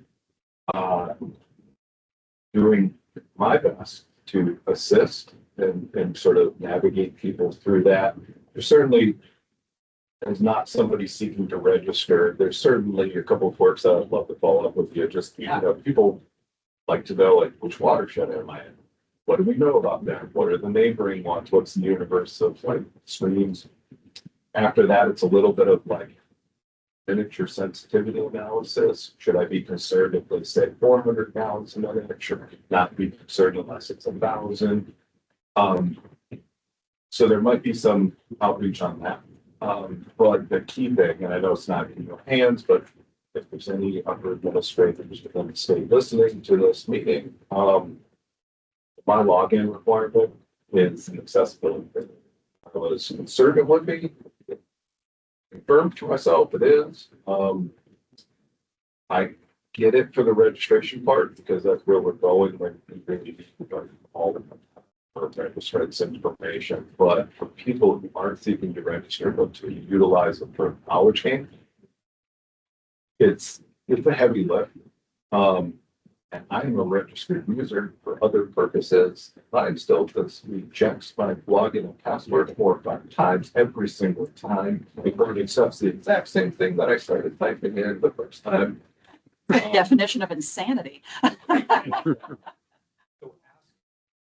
getting these citizens and like actually straight face suggesting that they create an account and then stumble through asking for their login because they must have forgotten it, even if they didn't. And then all of the steps just so they can try to utilize it to get a better understanding. I really Welcome do. to DTSD. That's my life every day.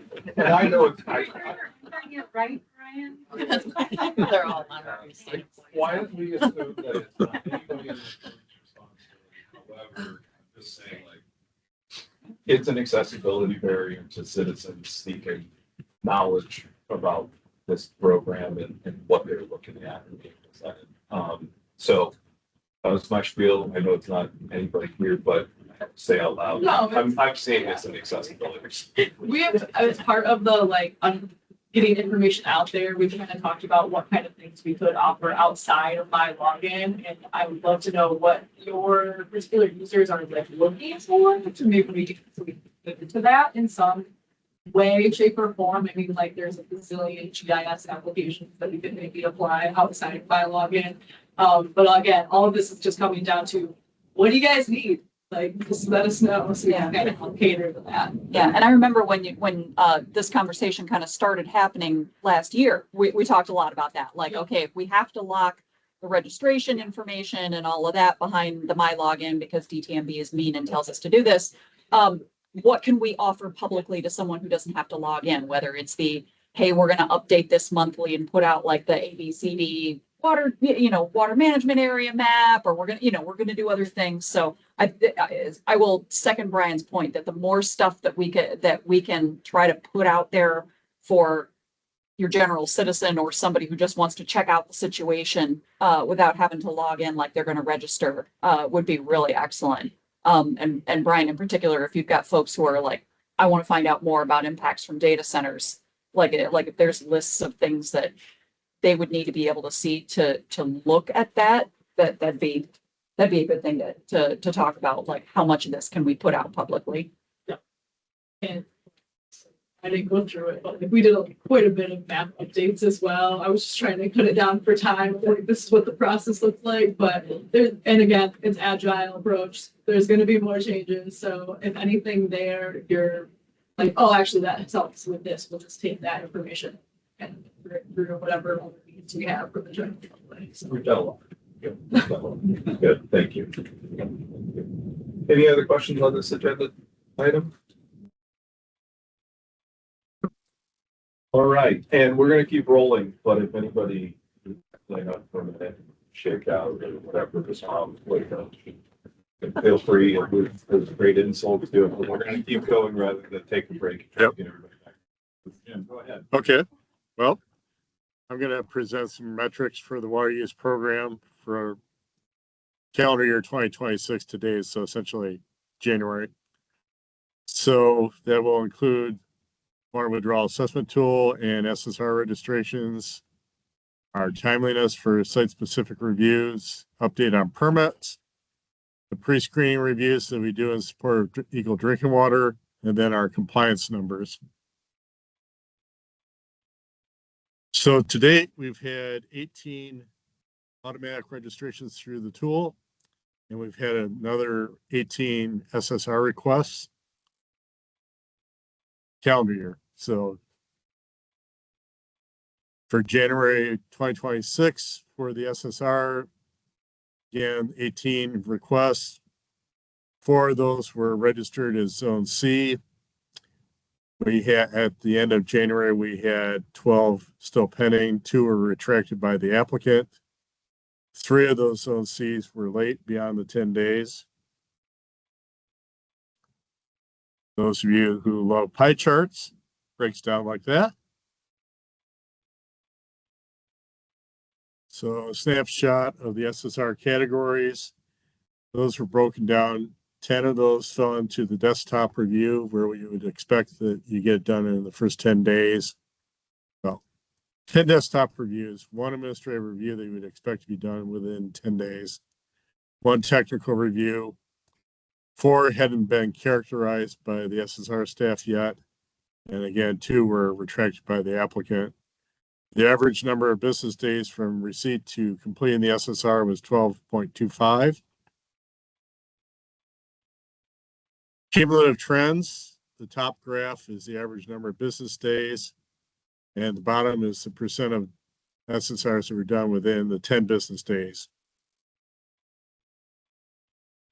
You'll notice that we had a drop off in timeliness in the first period of 2026.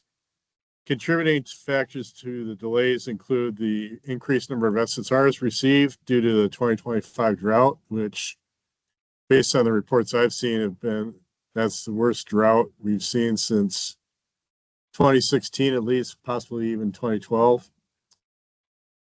And definitely we saw a lot of new SSR requests coming in consequence of that drought. We're also in the process of getting our 2 newest SSR staff up on board and improving the quality of our technical reviews. So we've got improving our documentation. We have a new SSR summary form that is filled out by the SSR geologist to better document their decision-making process. And from there, then it goes to Claire, our senior geologist, for a senior level QA/QC review. And Claire fills out her own QA/QC review form, both of which come to me as unit supervisor for my sign off before I send it off to Janelle for finalizing and getting it out. And then there's the little problems like software issues with some of the geological cross-section software. So our metrics for 2026, we did not receive any new 327 permit requests. We just issued 1 327 permit that had come in 2025. Just went out. We've got 1 pending pre-screening review that we're going to provide our comments to Eagle Drinking Water for our community water supply. And our compliance numbers, Hannah sent out 17 compliance communications during this period. That broke down to 4 revised registrations. So if a withdrawal was operated, installed and or operated differently than what was registered either through the tool or the SSR, then we issue, and there's enough water to issue a registered as used as built. We send out a revised registration compliance communication. Sent out another 8 communications to the property owner trying to verify that yes, in fact, they did install the registered withdrawal.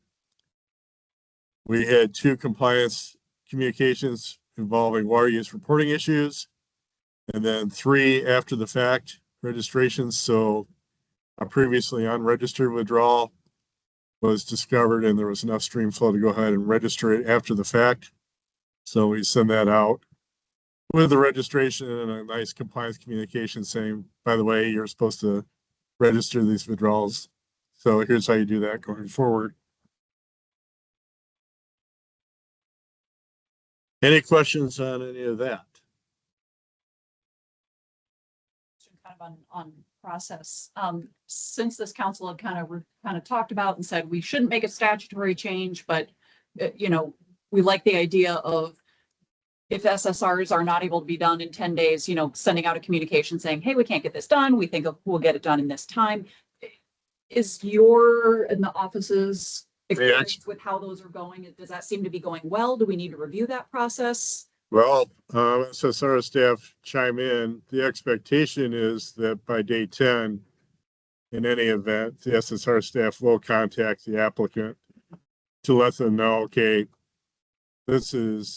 we've got your information, make sure, resolve any questions about that. And if it's not going to be done within the 10 days, give them an idea of, okay, this is where we think we're going to categorize it. And this is the time frame you can expect us to complete our work. Okay. That seems to be going okay.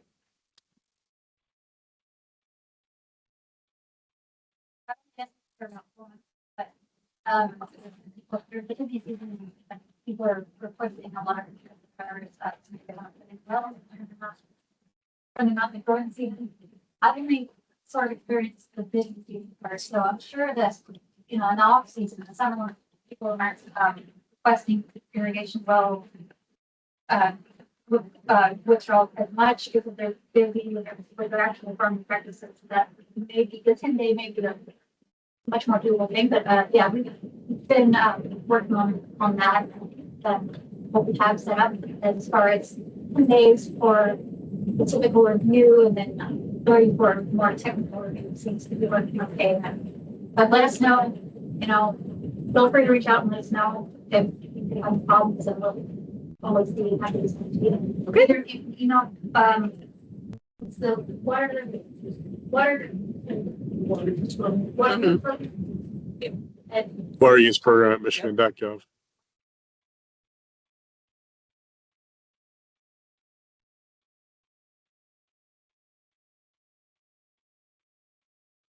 Hey.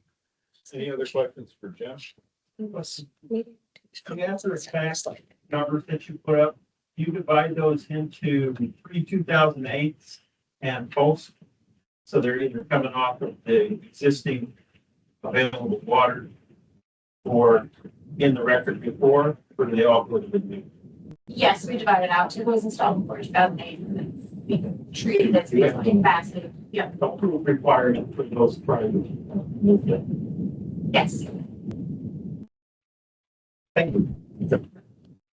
All right, next up is an update on the Great Lakes Compact Council by Phil. I don't have a ton to update, but what I thought I would do is just share quick update on the science team meeting that was held on the 27th, so just a couple of weeks ago. And I'm double checking with Pete Johnson, the secretary of the Compact Council, the regional body, to see if we can share all of the presentations and the materials that were sent out to the science team members. So I'll just kind of walk through those. I don't have a slide today.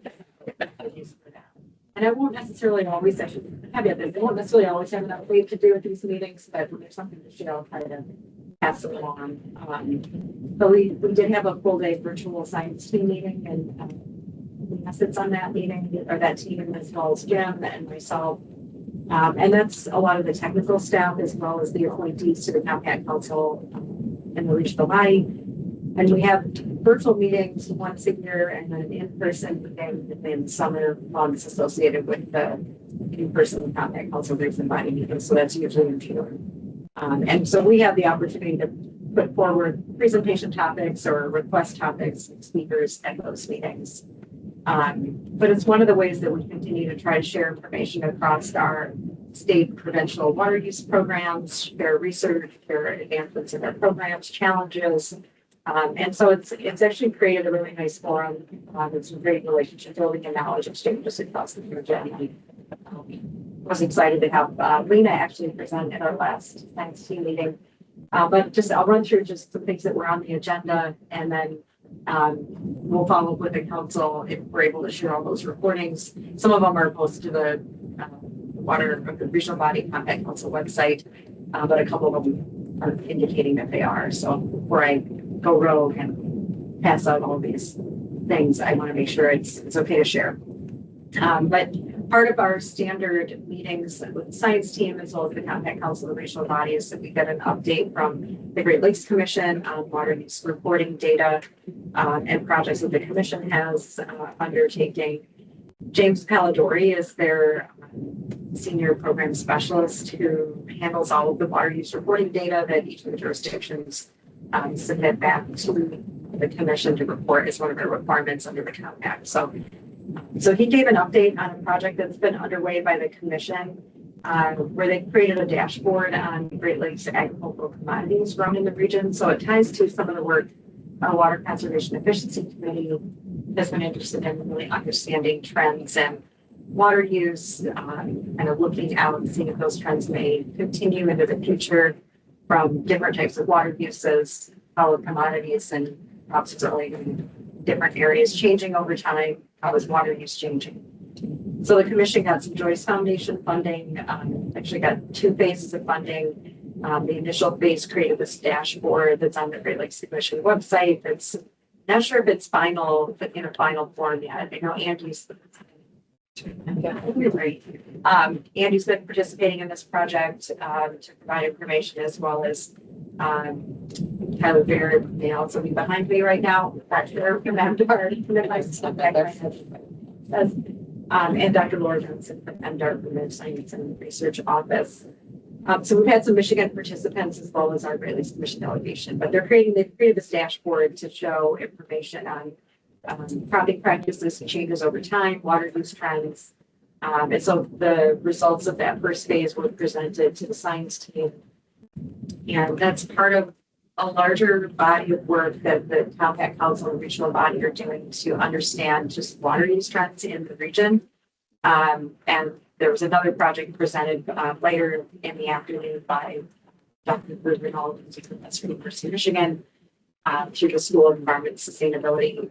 He also heads the Global Center for Climate Change and Transboundary Waters. So we're working with University of Michigan with Drew as a project manager, Ohio State University, and the University of Illinois to do this regional study to incorporate the work that Sarah Pearson is doing with the Geological Survey that's funded by the Water Use Program. So we'll get those counties along the western and southern portion of Michigan and how water use trends are changing and all the different water dynamics and looking at water forecasting in that area. So we're rolling in a couple different states and provincial data into this project to help us better understand the regional water needs and making sure that we're developing the kind of tools and resources and sciences needed to support decision making. So the ag piece is being worked on by the Great Lakes Commission, and then so all the other water uses are being addressed by this other larger study that's being done led by University of Michigan that we're part of. So it's like an onion, you peel the layers back and we're all connected. It's like a watershed. So there were some presentations by Drew, James Palladori. Some of these are also on the website.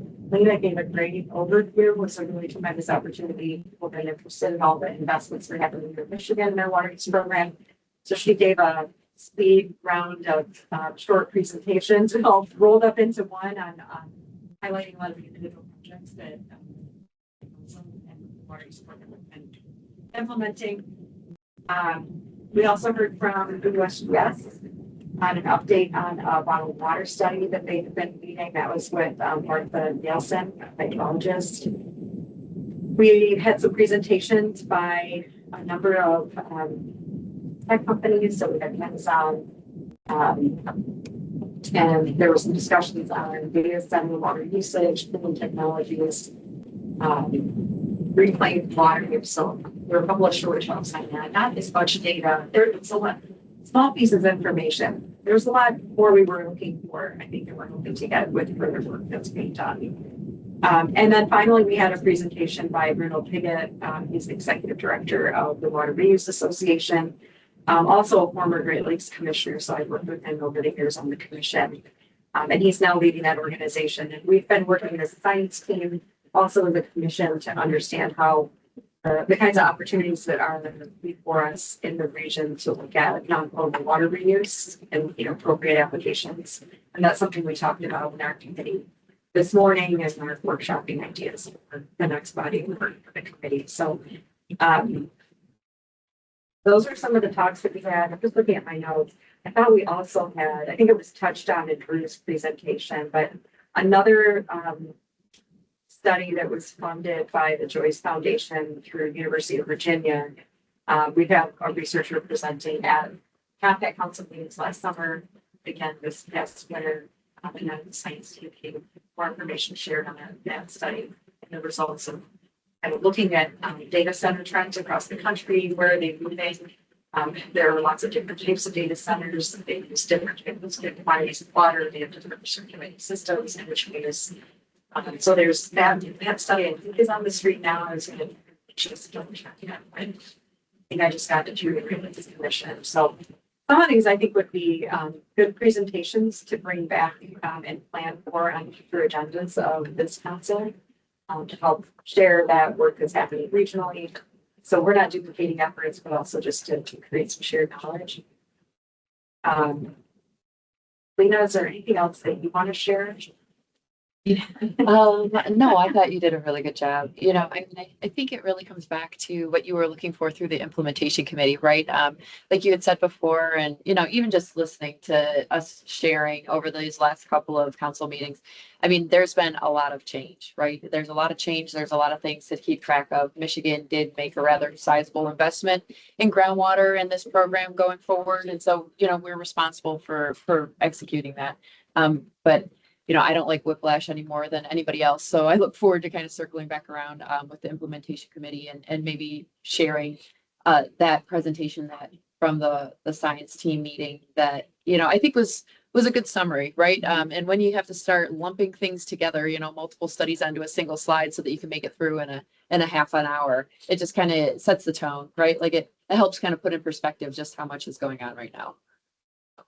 Well, part of what I, you know, through my role as the campaign conservation body designates, I provide an update on Michigan's work at each of those meetings that we have once in person and then once virtually. But, you know, if we have a 5-minute limit, we can submit a longer written report. We also do our annual water conservation efficiency program assessment. That's part of our requirements in the 5-year program review. There's just so much great work that's happening. So it was really wonderful to have Lena we talk more about those, and then it's sparking ideas across different, you know, in Ohio and Wisconsin and Minnesota, and you know, we're continuing to cross-pollinate and support each other as a region. That's how we uphold the compact. That's how we strengthen our own water use program and we help support long-term sustainability of our Great Lakes resources. That concludes my update. Anybody have any other questions? Thank you. If you think of it in the next couple of weeks, jot down some of those ideas and those topics that we think we're going to jot down, spend one time, and then share it. All right. We get years now and move into agenda item number 8, which you can move around to your company spot. We're going to get an introduction to a concept that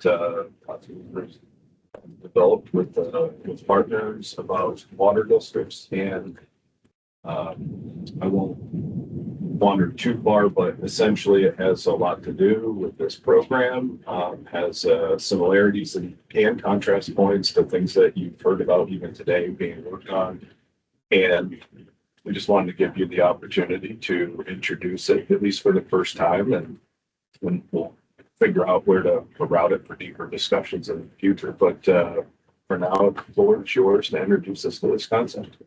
So first of all, thanks for giving me the time to speak today, to present this. This is also February of 2026, which means we are now 17 years into the MIWAT program now. Started in February of 2009 officially. So over that time, there's been a lot of growing pains. This is a really unique concept to be predictive, to prevent depletions from occurring. And so there's been a lot of growing pains along the way as we've learned the process and learned what's it founded on, how does it work, how do we communicate with people. So a couple of years ago, started working with a number of different individuals across some different industries and said, okay, what are some of the problems that we're facing, and can we come up with a solution to some of those problems? That was way before any of the COVID money came through, or the federal recovery funds, the grants, or whatever you want to call them. So about a year ago, sat down with a group. There's a group of 7 of us that formed a core leadership team and brought the concept to them, laid it all out, and said, pick it apart, see what you think. And from that group then has met every month for the last year and really fleshed the idea out. And so in December, we started rolling this concept out to different groups. We talked to 15 different commodity groups. In one meeting, we talked to a group of growers. We met with Trout Unlimited. We met with the Nature Conservancy. We met with Eagle a couple times. We presented at some conferences. So this has really gotten some traction and quite a bit of support just out in the field, if you would. And so the whole purpose today is to just inform you. This is just to show you what the concept has turned into. And then at the end of it, take all the questions that you have. We are assimilating tons of questions and trying to get those answered, keeping track of those. We have 33 pages of questions so far that we've accumulated over the last couple months. So it's a pretty short slide deck. So if you let me get all the way through it, then we're happy to take whatever questions you've got at the end. The only other thing that I will say is one of our biggest struggles as a core leadership group, and as we talked about it in different conferences and with different groups, is we really came to the opinion it was time to get uncomfortable. It was time to start talking about some of the hard truths that we need to solve. So, but there was also a blend of let's do this in a way that's not confrontational and combative. Let's do this in a solution-oriented way. So without any further ado on that,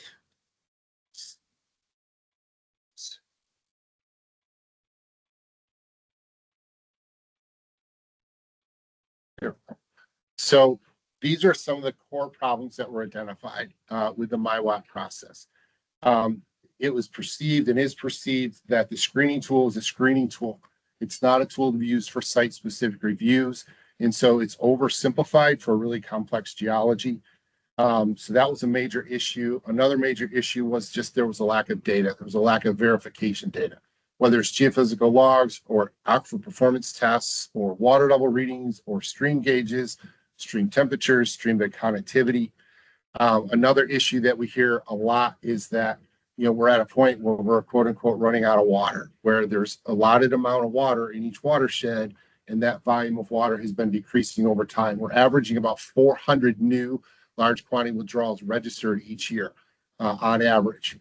And so right now we're up to about 8,000 registered large quantity withdrawals.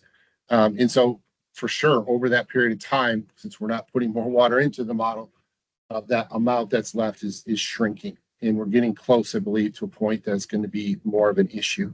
And then what we encountered a lot, both in the MSU study and the water use advisory or the water user committees that had tried to form previously under part of that study, and in just talking through case studies and site-specific reviews, was that there was a pervasiveness, that there's a disconnect between the regulators and those being regulated. And so that led to a lack of trust. And unfortunately, that gulf hasn't seemed to narrow a tremendous amount yet. And so there's an amazing issue there that we really need to get at as part of the heart of this. So at the core of it, this is a cross section of some real geology in Michigan on a site-specific review we did. So you can see the aquifers are in yellow, the brown is aquatards. It's a complex geology, but in the MIWAT system, it boils it down in the hunt to just a single layer system. And so a lot of people really struggled with that. The model is not reflecting the complexity or all the parameters that matter in that scenario. They're just not incorporated into that model. There was also confusion as to what this was called. We've heard Hot 99, the MIWAT, the screening tool, the analytical tool. So there's just some confusion on that as well. Why does it matter? There's a whole slide here of, you know, essentially you're getting economic impacts and we're addressing water law. That's going to start to come up, especially if it ends up in court at some point. And the easiest way for me to communicate that, it's easier for me to communicate to a group of growers, but for a group like this, the easiest way that I can draw the analogy or do a comparison for you is you go home tonight and your house is worth half of what it was when you left this morning. And your car is worth half of what it was worth when you drove to work this morning. And your salary is now half of what it was when you started work this morning. Those are very similar numbers when it comes to irrigated versus non-irrigated land in ag industry. It has a massive, massive impact on how much crop we can grow, how much that crop is worth, has a massive impact on real estate values. And so it has a really big impact economically. You know, we've got a case now where Battle Creek is pumping water to the city of Marshall rather than putting a new well field in. So huge expenses in moving water over long distances. You know, we've been talking with some of the golf course owners and how much, what does it look like if they can't irrigate on a regular basis in the summer? We tend to look like Georgia in the wintertime with brown fairways and green greens. So it just impacts all around and a lot on the communities themselves. So couple graphs or slides to show you some of the changes and why we believe that this is important and something that's we're right on the edge of. This is the map from 2011 of the registered withdrawals. This is the map from December of 2025 as a significant increase. And at the same time, we've got about 30 locations right now that are in the state's network as far as monitoring. When we look at the watersheds themselves, we talk about zone A, B, C, and D often. What we don't talk about is how much water is actually left in that watershed according to the tool. And so what we found is about 3,000 watersheds have less than 300 gallons a minute left. Almost 2,400 watersheds have less than 150 gallons a minute left in that watershed. Those to me are pretty alarming numbers, especially if we're not ready to really embrace site-specific reviews or water user committees. So that's just to kind of show you where we are right now. The group has identified a number of different processes inside of this that have been problematic. The analytical tools we've talked about, limited data, but not just limited data, but limited availability to collect the data. About 80 to 85% of the large quantity withdrawals are in agricultural fields. And so if those are the ones we're regulating, those are the fields we need to know what the characteristics are. And it's really difficult to bridge that trust gap right now to collect the data that we need in those fields. Two things that have come up repeatedly are there's nowhere else to go. There's no appeals process to this. When a decision's made, it's made. The appeals process that's left is court, and that's it. And what are we doing with accountability? If we get it right or we get it wrong, on my end, it's easy. If I get it wrong, they fire me. I don't work for them anymore. It's just different. There's an experience gap still. There's some training gaps still, efficiencies, costs, communication. Those have all been issues that have been brought up in the past. But we would suggest that these are issues that are solvable. So these are not insurmountable issues. And for 17 years, been working on the problem, trying to come up with some answers. The original Southwest Michigan Council, the various committees and councils.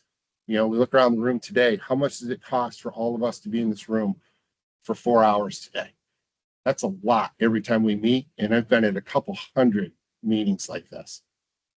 There's a lot going on. There's a lot of investment that's going on. I would have hoped we'd been a little bit further down the road in developing site-specific reviews at this point. Field days are always fun. Have people out. Here's how the work gets done. Use the instrumentation, see how it works. We've had the Aquifer Testing Consulting Group, the Cass County Pilot Project. There's been 3 3D models that have built that have been county size. So there's been a lot of effort. This isn't something that's just somebody got a bug up their nose and decided we want to change something. There's been a lot of effort over the years. So the solution that we've come to is sort of copying what's being done out west, but doing it differently. Dividing the state into water districts and emphasizing community. And so the whole goal of the water districts is to build communities of good water stewards. So it decentralizes data collection and how we're managing things. It decentralizes it, makes it more a regionalized approach. The districts are divided on basis of 2 categories, types of geology and number of large quantity withdrawals in that district. So you'll notice Southwest Michigan is much smaller than, say, the UP, which is 1 district with about 6 large quantity withdrawals in it. Maybe a few more than that, but it's pretty low. And so it's based on the geology. It's not based on watersheds. It's based on the geology of the various areas and how many large quantity withdrawals. But again, the goal is communities of good water stewards. So how does it work? Each of the districts has 4 tasks. They need to measure the water resources, groundwater and surface water. They need to monitor those resources. They need to use that data collection series to build models that represent that area and include the important parameters. And at the end of it, they need to collectively manage the water together. Figure out when are we getting to a tipping point or a danger point? Should withdrawals be allowed or restricted? What do we really have? but do that on a district by district basis.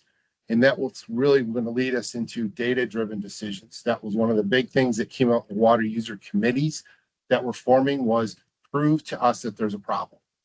And there wasn't general acceptance that the screening tool or the MyWatt was proof enough. It was more along the lines of, what do you have in our area that shows that there's an impact actually happening or likely to happen? So the data-driven models and the decision-making was really important, and that really goes straight into site-specific reviews and water user committees. So the water districts themselves, I want to stress this has come up multiple times, are voluntary. These are not a requirement to join into a water district. So to be in a water district and a member of that, you must own a large quantity withdrawal, and you must be monitoring.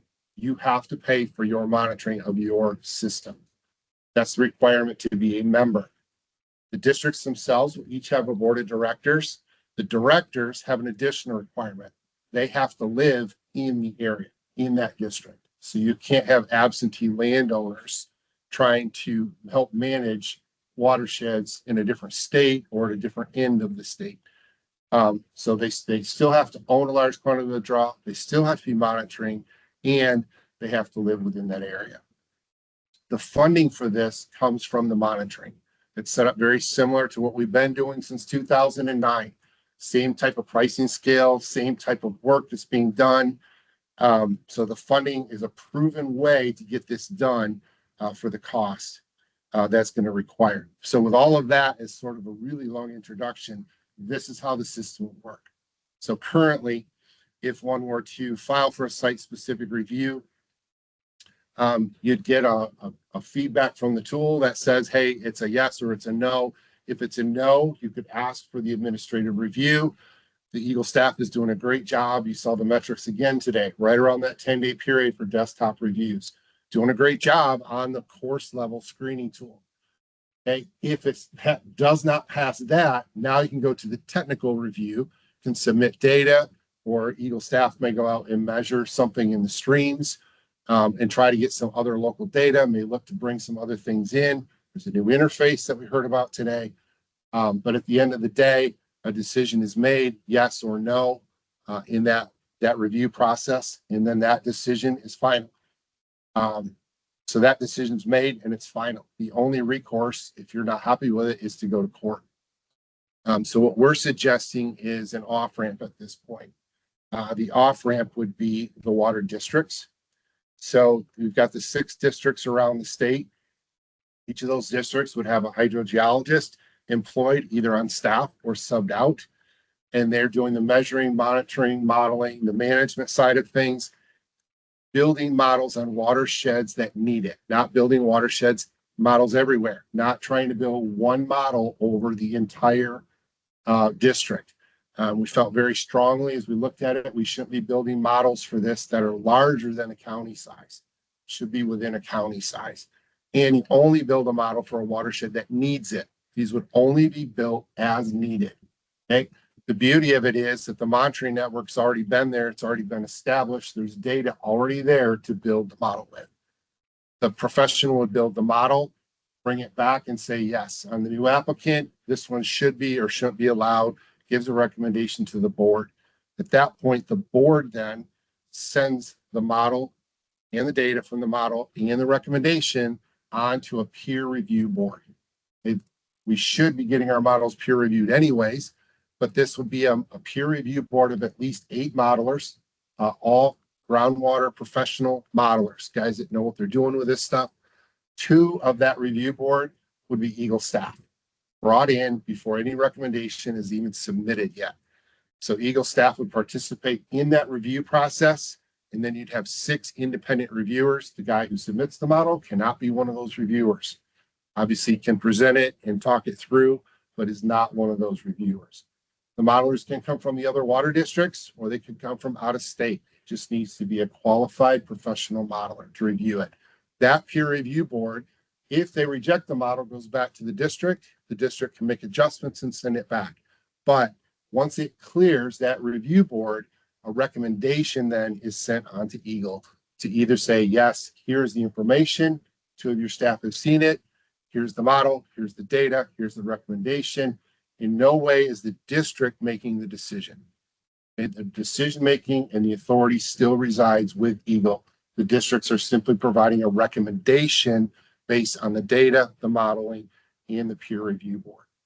The only additional step that's been added in here is if the Eagle's response at this point is no, but the water district and the peer review board's response was a yes. The applicant or the district has the opportunity to say, we would like to have an appeals board look at it. The appeals board is not another technical review. We've already had 8 technical reviews done on this, plus Eagles had a chance to review it with their in-house staff outside of the review board. This would be a professional mediator, negotiator type board. That board would look at the process, have both parties follow the process, and what is the likelihood of this decision holding or being overturned if it were to head to court. Think of this very, very similar to a professional mediator just before you end up in a circuit court or maybe in front of an ALJ. So that would be the additional appeals process of, hey, was everybody playing nicely and following the rules? And does this all make sense? At the end of it, the appeals board sends a recommendation back to Eagle. Eagle still retains the final decision-making authority. And we get this question asked a lot. What if the answer is still no? You still can go to court if you so choose. But if you look back at the process, if I back up a little bit, if you look at the process, the standard of proof, the burden of proof has changed significantly. From the right-hand path versus the left-hand path. Now there's data, there's models, there's peer review, it's been through an appeals process. The burden of proof has been raised significantly at this point. And hopefully we would have had plenty of discussion about validity at this point as well. So there's a number of benefits. We've talked about them all. The biggest one overall is this will do a lot to build trust again, to build that back where we can have some peer-to-peer conversations. The goal of the districts is not to get to a yes every time. The goal of the districts is to make sure that the decision-making is understood where it comes from, what it's grounded in. And so there is at least an agreement. I often say in meetings that when I ask a grower, when we start monitoring from, what if I find out you're depleting the system, what are you going to do? What if you're depleting the aquifer? And we measure it. They always kick the dirt and they always say, I'm going to have to change, doggone it, how I farm. Okay, you don't have to necessarily like the decision, but you need to be able to understand where it comes from, and the decision needs to be defendable. So if you go back to the processes that we had addressed, how many of those are addressed through this new concept of water districts? We think that there's a lot of them that have been. By the way, I didn't mention this before, the core leadership group that we have, Jamie Clover Adams sits on that. Kelly Turner sits in that. She's here today. Denny Ayat sits on that. He's an engineer, farmer with 50 years of experience. Bill Pearson is a driller engineer. He sits on that with 50 years of experience. Ed Everett sits on that. He is a hydrogeologist with probably double the number of years in this industry than I have. And I've obviously in it, and I've got 25 years of experience. So this is expertise being drawn from an awful lot of industries with people who've been around this for a lot. And everyone who's been in this has been around this MIWA since it was first came into being. So we think it solves a lot of things. I have a huge, great long list of asks for you here today. The asks are support the concept. If you get behind it, wonderful. If you don't, talk to us. We are trying to promote open communication. The last thing we wanted was for this council to just get sideswiped by something 6 months into this. We started out only in December, presenting in the second half of December to growers, drillers, irrigation dealers, commodity groups. We moved on and presented to all the other places. We didn't want you guys to have to hear it secondhand. We definitely wanted you to understand we're taking every comment that we can get and we're trying to build a better process out of this. In no way is this thing perfect at this point, and in no way is it ready to go. But we've come a really long ways. We're very, very organized. Have a 90-day plan, a 1-year plan, 3-year, 10-year plan. Everything's been written out, spent a ton of time putting materials together. And now what we're doing is we're soliciting input from people. And we for sure wanted the council to at least be aware of what was going on. So that was the reason we met with so many different variety. So open communication is really big. We want questions. We want to answer questions. We want your help in answering the ones that are harder for us to answer. So we definitely want suggestions as well. So that's my last slide. We call this IDS. What questions do you have? Maria Young works for me. She's going to be taking notes today. We already have 33 pages. We may have 37 pages when we're done here today. But we are definitely keeping track of your questions and soliciting help and answers to those questions as well. The only other thing I'll add before I take any questions is we do have an infographic that we generated, and there's a web page and there's an ARC story map. So anything that you saw on this presentation today is on those resources. You can peruse those at your pace or whatever.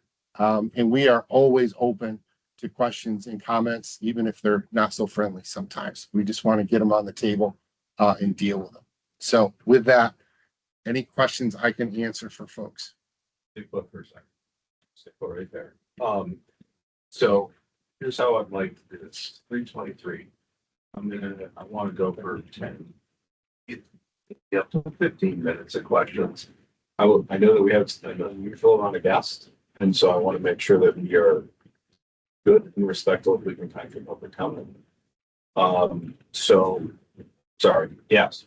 We're going to try to manage time carefully. So I'm going to start in by asking if there's any like water council members, technical advisors that have questions or brief comments or other points. And then we'll see what time we have left. And then we're going to have another public comment in section 2. The other additional one is if you do have questions and you're online, especially, go ahead and put them into the chat, and we will try to screenshot those to help facilitate the collection of questions. Thank you. All right, with that, any questions to open up? Start. Okay. So overall, the process seems similar in SSR Eagle final decision. A lot was added in the middle in terms of full-time hydrogeologist, maybe not full-time, but hydrogeologists on staff per district, peer review panels of, 6 or 8, I can't remember, groundwater modelers. You said it was funded by the monitoring. I didn't track what that was referring to. So right now, with what we do with Midwest Water Stewards, that's an agricultural group. Those are growers that pay for their own monitoring. Their monitoring covers everything that we do for them. Oh. And so all of it would be covered through the monitoring fees. Yep. So it's not just the monitoring, it's attending committee meetings. It's presenting like this. It's right, putting all of this together. Yep. The requirements for a membership. You own a large quantity withdrawal. You are paying to monitor that large quantity withdrawal. If you are doing either of those things, you are welcome to join the water district. So Nestle could do. Sure. Municipal could. I didn't say it anywhere but here, but data centers could, right? I mean, technically. So. Right. Correct. On the fund direction that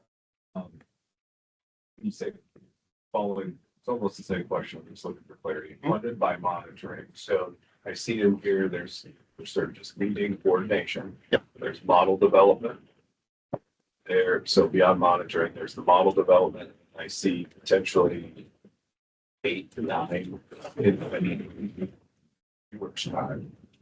Who pays for all that? So the way it works, like with Midwest Water Stewards now, I do a whole lot more, and my staff does a whole lot more than just collect water levels and run aquifer tests.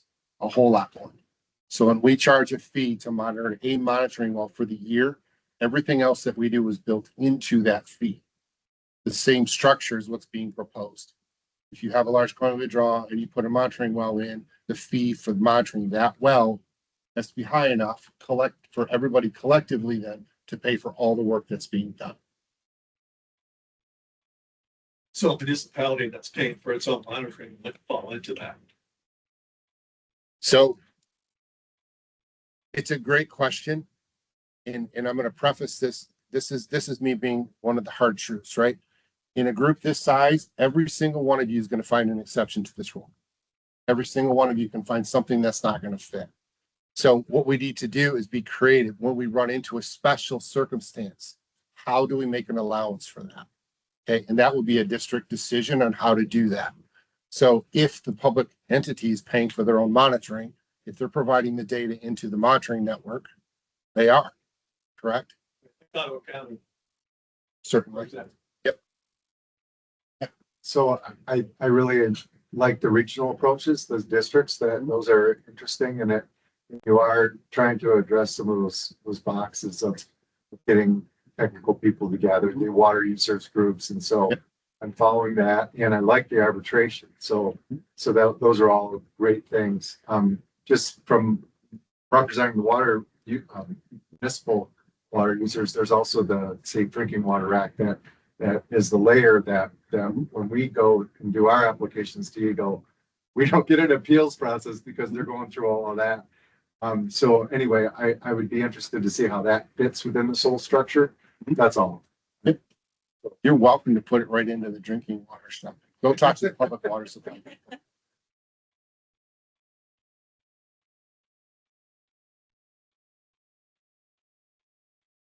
We do. Yep. They've been compiled. Next. Page.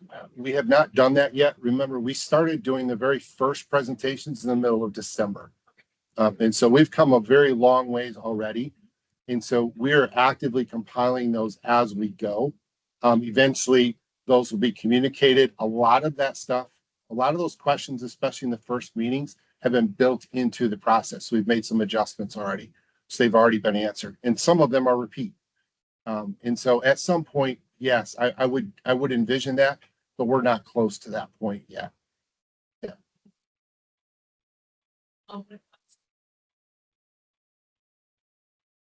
Is that stuff, you said that there are already water users that are paying for that. Would that increase the amount that they're paying right now? Or like, is there any kind of estimate for what that would be for people? Yeah, we do have an estimate. We've been doing this since 2009. We have a really good handle of what it costs to do this.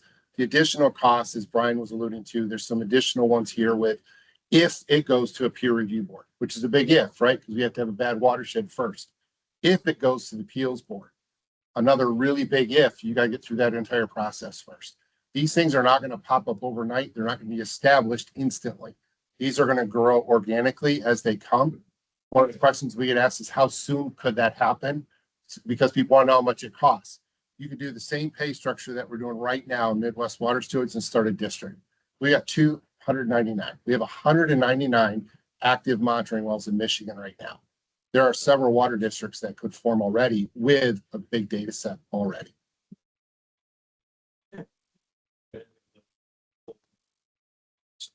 Kansas or the High Plains region where they've sort of done this sort of organization. Yep. And not just looked at how to assess them, but they're actually having to self-regulate water. Yes. If you had any contact with those. Yes. groups. Yep. I'd like to hear a little bit more about sort of what your interaction with them has been like, or feedback from somebody who's gone, or a group that's gone beyond just how do we assess this to then how do we restrict ourselves. So there's a whole variety. Depending on what state you go to, there's all different ways to do this. And the states that already have districts are all west of the Mississippi. Completely different water law regime over there. My favorite quote, and this is just my personal favorite in talking with them, I was talking with one of the staff of one of the state regulator government entities, right? I said, so where did this information come from and how do you make your decisions? He says, I have no idea. The water district takes care of that. I just sign off on it. I think that's where a lot of this is gonna start to go because it's such a huge data set to manage and it's so difficult to take it down to a specific site, right? And evaluate that and to organize that all across the state. This is a really big animal to handle. Real quick, in between questions, hang on. Online, if any of you online have question, go ahead and put your hand up and we'll keep an eye out for that too, to make sure that we get to you online. All right. I have a couple questions or thoughts. The first is, it would be nice to know for municipal water users who are doing their own collection, if you can, some way that they can buy the system that's useful for them by payment. There's something that's worth exploring. The second thought is, the state is already divvied up into lots of districts for different reasons. And it sounds to me like we're creating yet another layer of districts around the state that are overlapping. We might look into regional planning commissions. We did. Look to me like they kind of line up a fair bit with your districts. Again, the way we split the districts was based on geology and number of large quantity withdrawals. Those were our criteria. Nebraska, when they did their first districts out there, those districts were redrawn, I believe, 4 times because 4 different politicians drew them out. It's just, this is going to be something that's going to change. And so it's one of those things. We've had suggestions of that. We've had suggestions of drain commissions or legislative districts. That you're right, there's a lot of different ones. This is pretty specific to this program. You could, the reason I suggest that is just basically, if you're in a paying house somebody, all of those districts are commissions right have office space, so you could cut down on costs that way. And you might be able to then connect what you're doing to other planning efforts that are going on, to make it more effective and efficient. And then which leads to my final thought was, what I heard from your presentation is, we're looking for ways to get better responses when we don't like what Eagle tells us, especially if Eagle says no.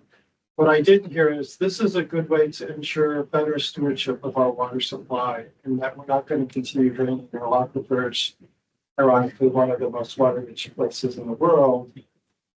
So maybe as you're kind of, and maybe you are thinking that way, but I didn't hear that in your presentation. So either I didn't communicate it very well, but the purpose of the water districts is to build good communities of good water stewards. And I did say the answer is not, we're not trying to get to a yes everywhere. We're trying to get to a defendable, data-based decision that people can look at and say, I don't like the answer necessarily, but I understand where it came from. And that means that sometimes the answer's got to be no. Yeah. So for this group, I mean, I hear that. I heard that. Maybe when you're presenting to water users, you're kind of emphasizing we can help you get a better decision out of Eagle.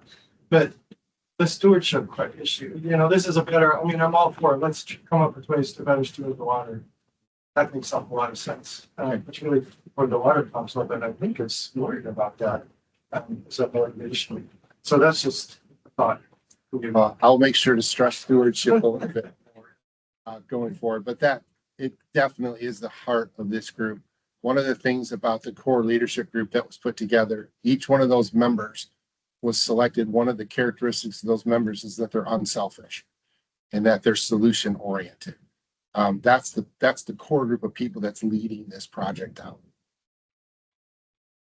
Have you thought at all if or where local government would fit in this? I didn't see a spot. Maybe that was on purpose, but. So we've had that question from a flip side before. In local government already fits into the current process, right? The only thing that we're doing here is we're adding more meat inside that process. Local government still has an impact here, still has the ability to attend meetings, still has the ability, to talk with Eagle or to review things that come through Eagle. So none of this is designed to be inside of a closed shell. This is designed to be more of a transparent, open process. I mean, you said the water district provided that answer. It does provide cover, political cover sometimes. So I think that, there is potentially a benefit to that. Yeah. Locals.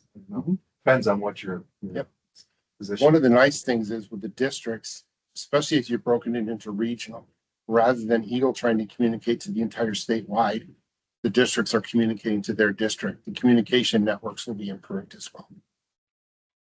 Lori, you had a question, sir. Is there? That's okay. I want to make sure other folks have a chance to ask their questions too. Just going back to the funding model and anticipating that there could be a pretty high variability in we're monitoring and we're not finding much of concern versus we might have to build a model or 6 models or 10 models. we might have to go to, these might have to go from model development through peer review, through an appeals process. How do you establish a funding mechanism that doesn't overcharge people who are participating in the water district, but then can also anticipate these costs coming up? So it's scalable. The way that the funding mechanism is designed right now is it's scalable. Cass County should have probably 50 monitoring wells in it. Iron County and the UP needs one. So you've got one person funding the network. You got one person to deal with. It's very different in Cass County.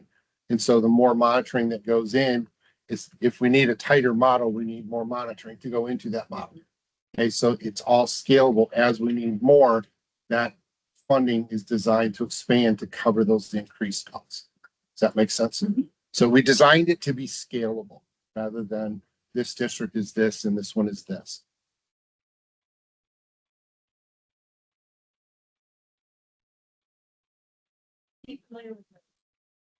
Yes.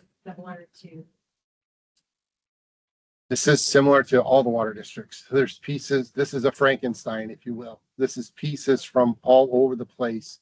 We're trying to do, what we've tried to do is take kind of the best pieces that fit Michigan and build something unique to Michigan.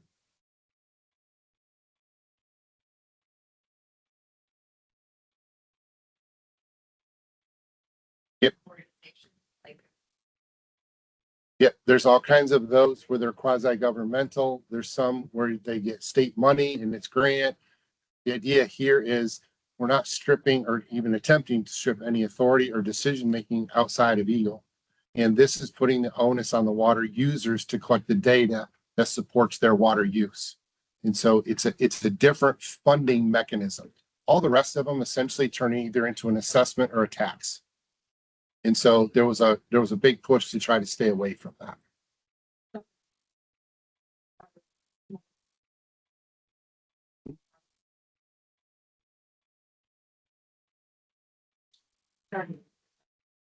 Yep. Curious. But remember the goal of this, right? The goal of this is to address some of those process problems.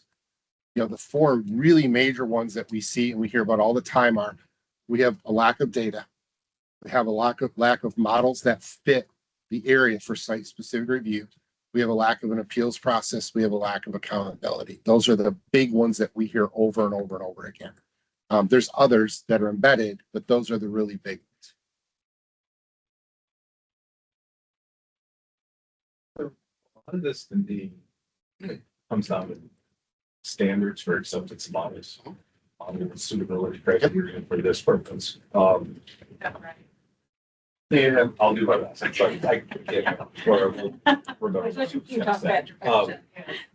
So model standards. I think that's, we're coming after that, right? In a lot of different directions. We've had, ongoing discussions about when there's disagreements with what's acceptable or what can a regulator stand behind versus, other professionals. And I know that we have to tackle that. And I think like the Michigan hydrologic framework makes it even more clear to me that we're headed towards like having to come up with what component, what makes an acceptable model for this purpose. And I'm realistic and know how difficult that challenge is, as we're still struggling with performance test standards. But it seems to me that with or without this, we inevitably have to deal with standards for model acceptance or applicability for this program. And I see a lot of this is sort of, a part of this is already occurring, right? Cooperatives have been formed, there's investments in data, there's investments in modeling. And I see that the tension's really sitting with, how do you decide when there's a difference about models? Yep. I think reflecting from my position in the council representing a conservation entity, at the end of the day, I want to be able to discern and know that the model that ended up being used to make the decision was valid, fair, reasonable, not perfect, but good. And so to me, there's parts of this that I really like, but I'm still struggling because I don't think it solves that sort of objective standard of model selection. Because now I would have to turn around in my memories like, well, 8 people, some of them who like work for these people reviewed it, or there's an appeal board that's independent, but I don't, let's look up those 9 people and see whether the group opinion works better. Like I guess I'm still longing for the work of getting to the point where we can say, here's the minimal accepted elements or practices associated with a model that would be robust enough, defensible to make these decisions. So I think, we have this feel, but I invite you're not on the hook to go forever. No, I've got 2 answers for you on it. One, USGS actually has a really nice document that says, here's criteria for a model that should be included in a model. And it even includes the summary report and what should be in that report. It's a great document. Okay, it's pulled from a lot of different resources. That's a great starting point. The other starting point, the other part that's built into it is there are 8 independent model reviewers that are looking at the model. And so you're covering both. I think the USGS report does a good job of covering the objective pieces of the model, but there's always going to be subjective. Always. There's no way for us to build a model that is absolutely right in every scenario. All models are wrong, some are useful, right? And so that you're never going to get and make this thing just an objective decision call. And so the way to buffer that, we believe, is go ahead and have that standard. We could use the USGS one, Minnesota has one, there's a remediation department in Michigan has one. There's other documents we can use. Those are all very similar in their objective standards for the model. The subjective is the harder part. And the subjective is, hey, let's get more than just a couple eyes on this thing. So, but we are totally open to suggestions for people who have other resources to go to for that. Let me see. We're at 3:43 session.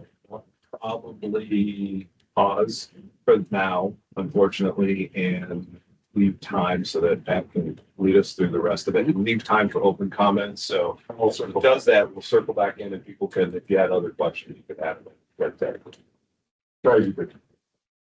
Thank you, Tom. Real quickly, our next meeting date is April 14th. So I know, hopefully that's after spring break for some of you with kids and such, but please let us know if there's any topics you want on the agenda. If we need to talk about formats or anything at this time. Quorum, we don't really need a quorum until August, but we'd love to see everybody in April so that we could approve the meeting minutes. All right, with that, I guess I'd like to open it up for public comments, both online, and we'll start with those in the audience here. Yeah, I have a comment, I guess. Sure. As somebody that's been part of this since you working with Todd, the fear in the country is that there's 2 things that we don't believe that my life is accurate compared to what's actually happening. And we also see that some large percentage of watersheds are the ones that follow with the issue of water. So we need some real data from some real places and some real numbers that's meaningful. So that's why we've been supporting this and pushing forward. How much water is there? We want to be good stewards. I got a nephew that's been a farm for 25 more years, maybe his kids will, and I fly fish besides. We're not trying to run out. We're trying to be good stewards, but we need to establish how much water really is there, so we don't. Rather than having a trust issue with a really coarse reading tool, which we understood. Scott and I would be around these discussions in a way. I was part of the table at the time. That I didn't talk about all of this, but there's we never finished the water user committee. And I think this is now we got. We never really finished the SSR. And we use real data on the ground, then locally. So what is this really doing in that area? So this seems like this. It's not a simple solution. It's a very, it's usually, but it's headway.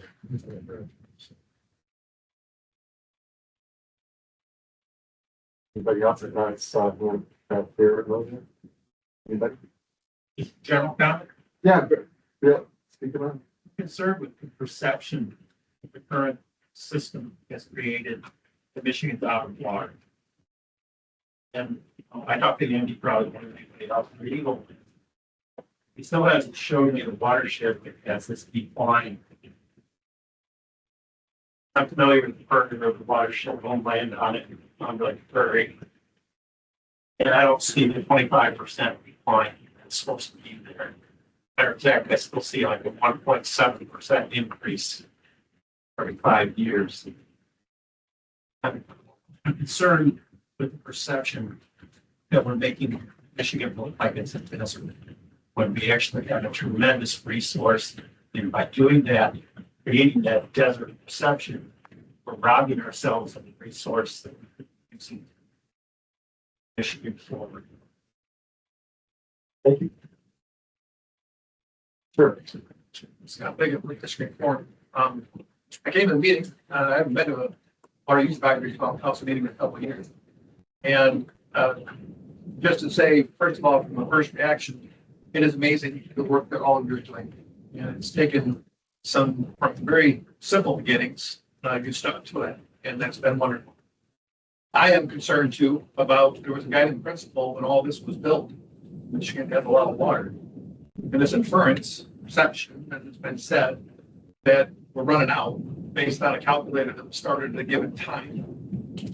That perception could give all of us pause because it should make us reflect on the process that's been built to this point. Is it working? Is it accurate? Can you trust it? I came to the presentation today to support the work that's been done. I gave a great presentation, I thought, because his intention is, all right, so we're not here to blow this up. We're not here to say that something is arbitrary or capricious in the decisions that were made to us. We're coming to you with a different path to a decision that brings more science and more people to the table to make better decisions.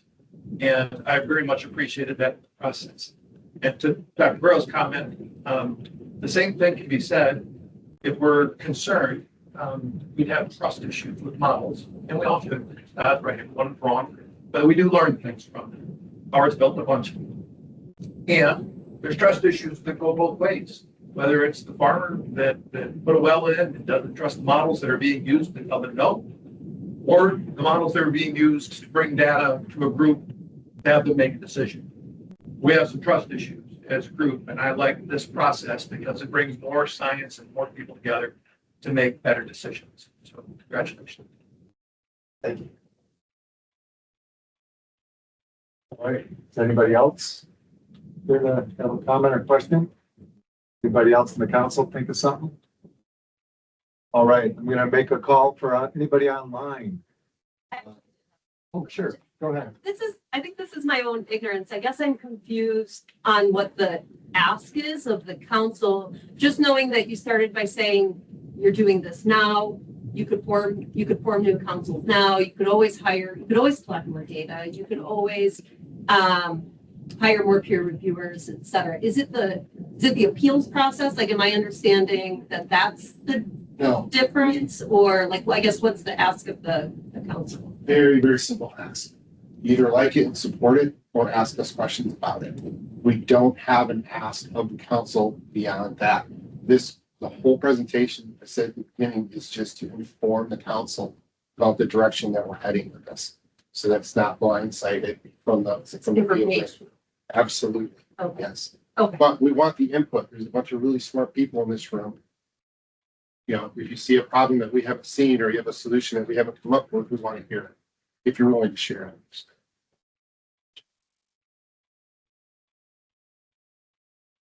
Okay. Yes. I always have hands up in it, right? I really like the idea of local decision making and local control. So I think this is a great idea. And I think it breaks down the barrier we've had to water user groups. It's very similar to the water user group, but maybe more formalized and structured. So yeah, I think, thanks for the legwork you've been doing on it and the group you got together. The only thing that I'm kind of worried about is the stakeholder or the homeowner who's in an area who says, I can't be part of this decision-making group because I'm not a high capacity user, but their decisions impact me. So how does the stakeholder or the stakeholder or the resident have a voice in the process before, having to go to court, kind of like you said? So there's several growers that I know, I've seen in the area that I think, hey, you want to take it on Troy? How would you handle a neighbor who believes you're? We already have regulations that take care of our impact on this. Yeah, I just, if you're gonna make a decision-making group and then you say it only is open to the high capacity well users, I think that could lead to at least a perception of I'm locked out as a homeowner. And these guys are doing their own thing. Instead of a safe space for a minute, say we don't need opinions. The homeowners well around here. Is it really? Well, I mean, that's the problem, right? Is that we can agree on the base data, but we don't agree on the interpretation. And that, I can't remember the word you used, Todd, on the models, of the subjective part of the model. So having a homeowners group be allowed to come in and ask questions that they're comfortable too, because the whole thing is building trust in the system. Yeah. Facebook. Right. I just want to know, is that part of the consideration of, you're not a governmental group, so you don't have to have open meetings. I don't want to get to a problem where then that group is not trusted by the local users, and it's about building trust. Then, that was the only thing. I think it's a great idea. That's the only thing I was worried about. I think the way that I would respond to that is this system is designed for large quantity withdrawals. And it's designed to help out in the MIWA, specifically with site-specific reviews and water user committees. And so what I have found over the years is two things. One, that growers and irrigators are very responsive to local residents because they live in that community and they want good relations. The second one that we found is there's something incredibly powerful about a water level record where you can show what the impacts are, where it's not a model and it's not an interpretation, but you have actual measurements typically between the home and the irrigation well. And so you actually know what the drawdown is there, and have really good information to predict it out 1,000 feet or 1,500 feet or so. It's really not been an issue where we've been monitoring in the past. Right. I guess the only worry is I'm data center X and I'm coming in. Nobody trusts me. But I'm a large quantity review withdrawer. I go through your system and I pass. Now, just like Eagle happens, citizens don't trust the decision because they didn't like it. Yeah. And they weren't part of the discussions. I'm Howard, not saying you need to change. That was just a worry I had. Howard, I have had the same questions and the same concerns as I thought about this. And I guess a couple of things that occur to me. Right now, the situation that we're in, a large quantity proposed user comes in, they make the request. Eagle considers it, they go through their site specific review process. They make a decision. The public's not really involved except for any opportunity that might come up for public comment. So this isn't really a removal of public participation from what we've got right now. In my mind, in a way, it increases the opportunity for public participation because what we have right now is Eagle makes their decision, and right or wrong, there's a perception that there's this black box where magical things happen and Eagle comes out with the decision and nobody understands why. Whereas with a district, you've got data that can be made accessible. You've got, folks can come to meetings and they can ask questions. The data center thing, I know there's a lot of people who are sensitive to it. And my answer always comes back to the same thing. If we start picking winners and losers for who gets to use the water, then farmers almost always end up on that list of losers because there's not enough of us to help explain the case of why we need water. And so I've always told people when they're like, well, but what if we just want to do this? Or what about data centers? Or what about these, other large water users? What about Nestle? What about these folks? Like, that's why we have a system that has to rely on science, is so that we don't care. We don't have to care what they're using the water for. What we care about is, are they impacting the stream, the streams and lakes around them? And so my hope would be, maybe I'm being too Pollyanna about this, but my hope would be that as we rely on this science-based system, and as more of that information becomes available, because there's more detailed data collection and model development being paid for and run by these districts, which is then quality checked by a peer review committee, it's checked by Eagle. Eagle still gets the final decision-making capability, but a lot more of the initial work that goes into it is now outside that black box, that I would think that would increase trust rather than decreasing it. See, almost every time we drill a irrigation well, somebody says, I hope you don't cut the well. Frequently, it's the landowner. Lives. Sure. Yeah. Hey, I've got 3 or 4 years of data to show that I know that a half a mile is 4 feet rather than 100 feet for the water. So we answer that question all the time, but we work really hard to go on with our neighbors. Right. Doesn't do any good to say, no, you don't need to know. Right. Yeah. No, I want that. Yeah, I guess. No, it's a good question. It is. And like I said, I struggled with the same thing myself. Government, the local unit of government has to see in the group. Right. Their response to their constituents, so maybe they have a voice through that.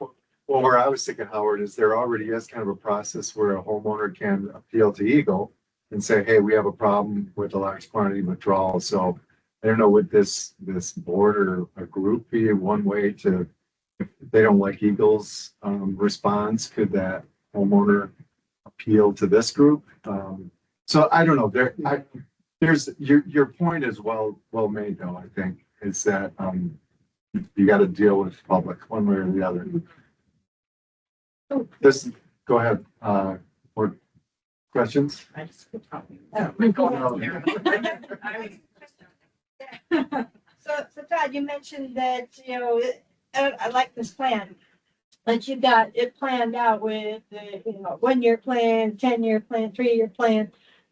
Is there any consideration to formalize this group in a way legally to put it in statute or rule or something along those lines? So breathing down Pat's neck. I can see the goosebumps in the back of his head. We've talked with legal counsel. We've also talked with policy advisors already, but we just rolled this out in December. We weren't even sure this was going to be acceptable to people. We didn't know what was going to happen. So are we prepared to go down that road? Yes. Are we ready to start down that now and start sharing a whole bunch of ideas and whatnot? I don't think so yet. We're still getting new questions at times. But if need be, maybe we do need to. So it's not off the table, but we're not actively engaged in it yet. Does that make sense? Yeah.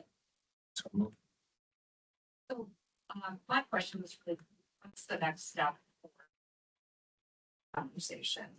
I know where we sort of left off with the water user committee project. Didn't quite get where we were hoping to be at the end of that project. There's only so many staff resources that we have right now to tackle a lot of the projects that are going on. So it's not that that's not a priority. It's just going to be really able to move that idea forward and figure out next steps. So I guess just asking this council, what is the next step to talk further, learn more about, look at the questions that have been asked, have more discussion around how do we create more of a community-driven, localized water process that meets the needs of our water users and our water resource You were reading my mind, because I don't think we want to just drop this, so I don't know if you. Right, I just, Todd, would you like us to form, or at least offer people to have like a committee meeting, or do you want to come back at another, full council meeting so that we could, because I think we'd like to devote some time, but people have just heard it, we want to sleep on it. Yes. Think about it. So what's your thoughts? So today's purpose from being here was to inform you. There's been a lot of work that's been done, and we wanted to solicit input, and we wanted you to be able to ask questions directly and hear directly from our group, right? That's done it. So at this point, we're not asking for a committee or a subcommittee or a work group of a subcommittee of a committee, of the council, or, What's happening right now? So, correct. So what I will say is this, we have a really, really good core leadership group that is still meeting monthly. We've assimilated a tremendous amount of information. We've been spreading the word across the countryside. We've made information public on a webpage, on the infographic, on the story map. Look it over. If you have questions and you want to provide input, give it to us. I think the best way forward is let us do our job, so to speak, that we're not being paid for. Let us do that for the next couple months. And then we can give an update later if you want. And then when we feel like we need some assistance, if that's something we feel like we need, we'll definitely ask for it. This is much more, look, we've had this idea. It's been simmering. We've been working on it. We've showed it to some people. We want to make sure you hear it from us. We'll come back and talk to you about it later if you want. Half the time, I don't know whether we're going to get thrown out of a meeting or, applauded out of a meeting when we go places. So, and I think the other ask is you don't want anybody stabbing you in the back, because that if you have a problem, come and talk to you. Let's get it out front. See, that's why I like Pat. It's just a hard truth right there. So, no, what we're trying to do, and we're trying to be very respectful, right? We don't want any of you blindsided. And we've been, we intentionally, met with Eagle after our third or fourth meeting, we met with Eagle, for the exact same reason. And so that's exactly our heart with this now. We think we've identified a solution. We think we understand the problem. We think we have a good solution for it. Let us run with it a little bit. We'll keep you informed. We're not going to blindside you with something, but let us run with it a little bit and develop it out a little bit more, and then we can report back to you. Consider us an ad hoc remote work group of a subcommittee. Perfect.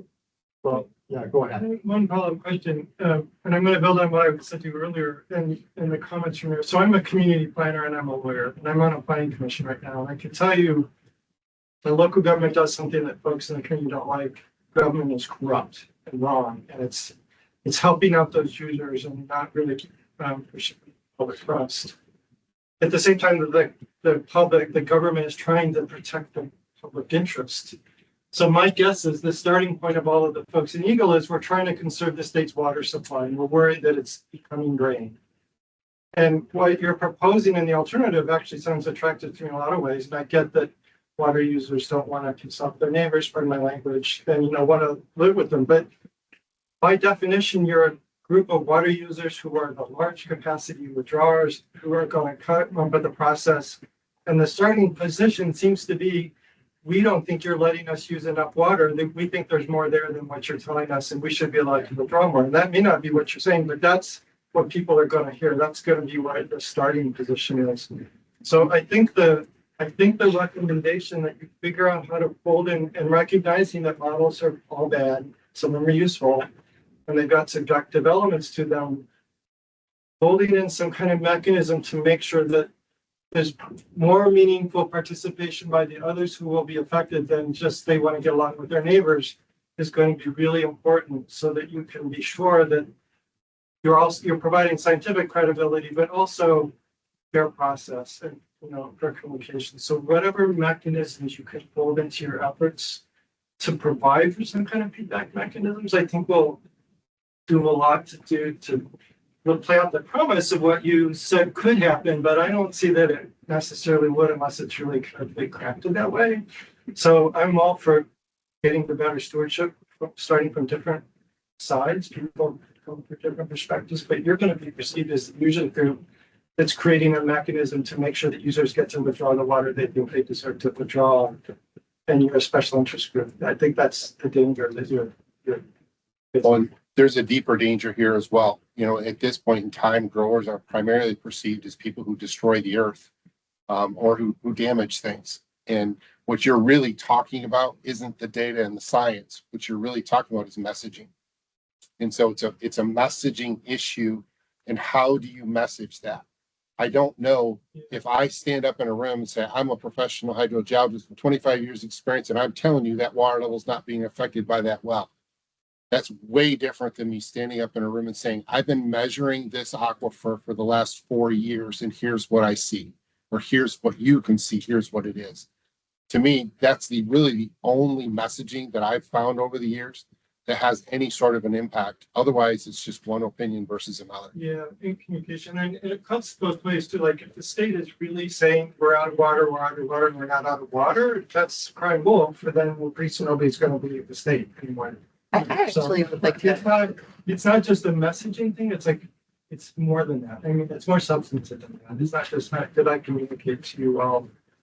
I deal with this all the time with my science colleagues. And if those folks knew my science like I knew my science, wisdom would dawn upon them and they would make better decisions. It doesn't work that way. There's so much more going on. So, I mean, you're jumping right into the breach with all of those. So again, my first inclination is this sounds like a really good thing to pursue. I'm just kind of trying to put on the table. You ask for feedback. Yeah, absolutely. Actions like this is the way this could be perceived and something. I would consider this a discussion, not an argument. Yeah. I think Lyndon had a question a while ago. Well, actually, I just want to really quick before we move on, and it's actually not in response to the work that Todd has been putting in. You know, I'm interested to hear everybody else's perspective on that after I've had a chance to kind of see this presentation a couple of times. I just want to address the idea that Eagle is saying that they're running out of water, right? We've heard now a couple of different times people say the stream gauge isn't necessarily reflecting what the predictions are saying. And I just want to note that there's a discrepancy, right, between what the tool is actually estimating, which is the maximum capacity of use that farmers, a lot of time water users will identify based off of worst case scenario forecasting. So they're essentially registering for a much higher volume than is ever being used. So a lot of the time that information is not actually reflected in the data that's being collected. So, you know, there's a difference between what actually is being used, right, that we are able to identify in the water use reporting, and then what people are actually registering for, which is what is showing that available balance. So essentially the water withdrawal assessment tool is showing you what's available for registration, not necessarily what is available in terms of what's being used, right? Like there's a rather large difference. In fact, I think on average, it's around 20% of what people register for is what they're actually using. So, I have made that point now a few times, and I just wanted to share that with the group for the record here now too. So I'm going to read one online question and try to wrap it up. Or there's one more. Let me get through this one that was on the chat. Would this group be subject to FOIA in the event that or leadership changed? How would data use and transparency policies change? Despite perceptions as a public institution, isn't Eagle beholden to transparency and public accountability? So some of the feedback that you had gotten from others, it sounds like. All right, wrapping up. Is there any more? There we go. Quick. Yeah, no problem. Clarification and the messaging is kind of keep pushing forward. The assertion was made that during the current process, after a site-specific review, the decision is final and that there's no appeals process and what have you. That's really not true. A water user or property can always come back again and apply again. Obviously, it will help your situation tremendously to come with more information like you might do through this process here. But there really is no provision whatsoever in law about the decision's finally you're done. You can't come back here again. The door is always open. The property owner also has the ability to apply for a Part 327 permit. They have to pay that $2,000 application fee If they don't provide any new information, then all they get for their $2,000 is administrative appeal rights that are not provided for in the statute for a site-specific review. I think the appeals process, when we talked about that, just to be clear about that part of it is, when someone has done a site-specific review and feels that they have done a really good job with it and collected what they needed, then there is the only people to go back to try to appeal is back to the very same people who just said no. And so you're just extending that process further. And so what the sense in the countryside is people want a place outside of the consultant and outside of Eagle to take a look at it.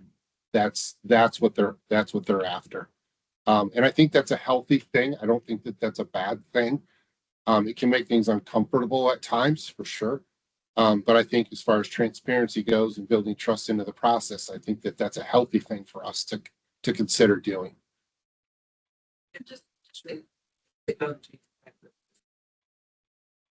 The districts, though, as you're proposing that the membership fee would go to a consulting organization, though, correct? The district would be responsible to manage that district. They're responsible to hire the proper or right consultant or hydro or staff to do the work. Okay, so that would be a competitive. Oh, sure. It is right now. It's just no one else is dumb enough to do it. All right. We have any more? Well, Lyndon has hit up a while ago. I don't know if he's told me.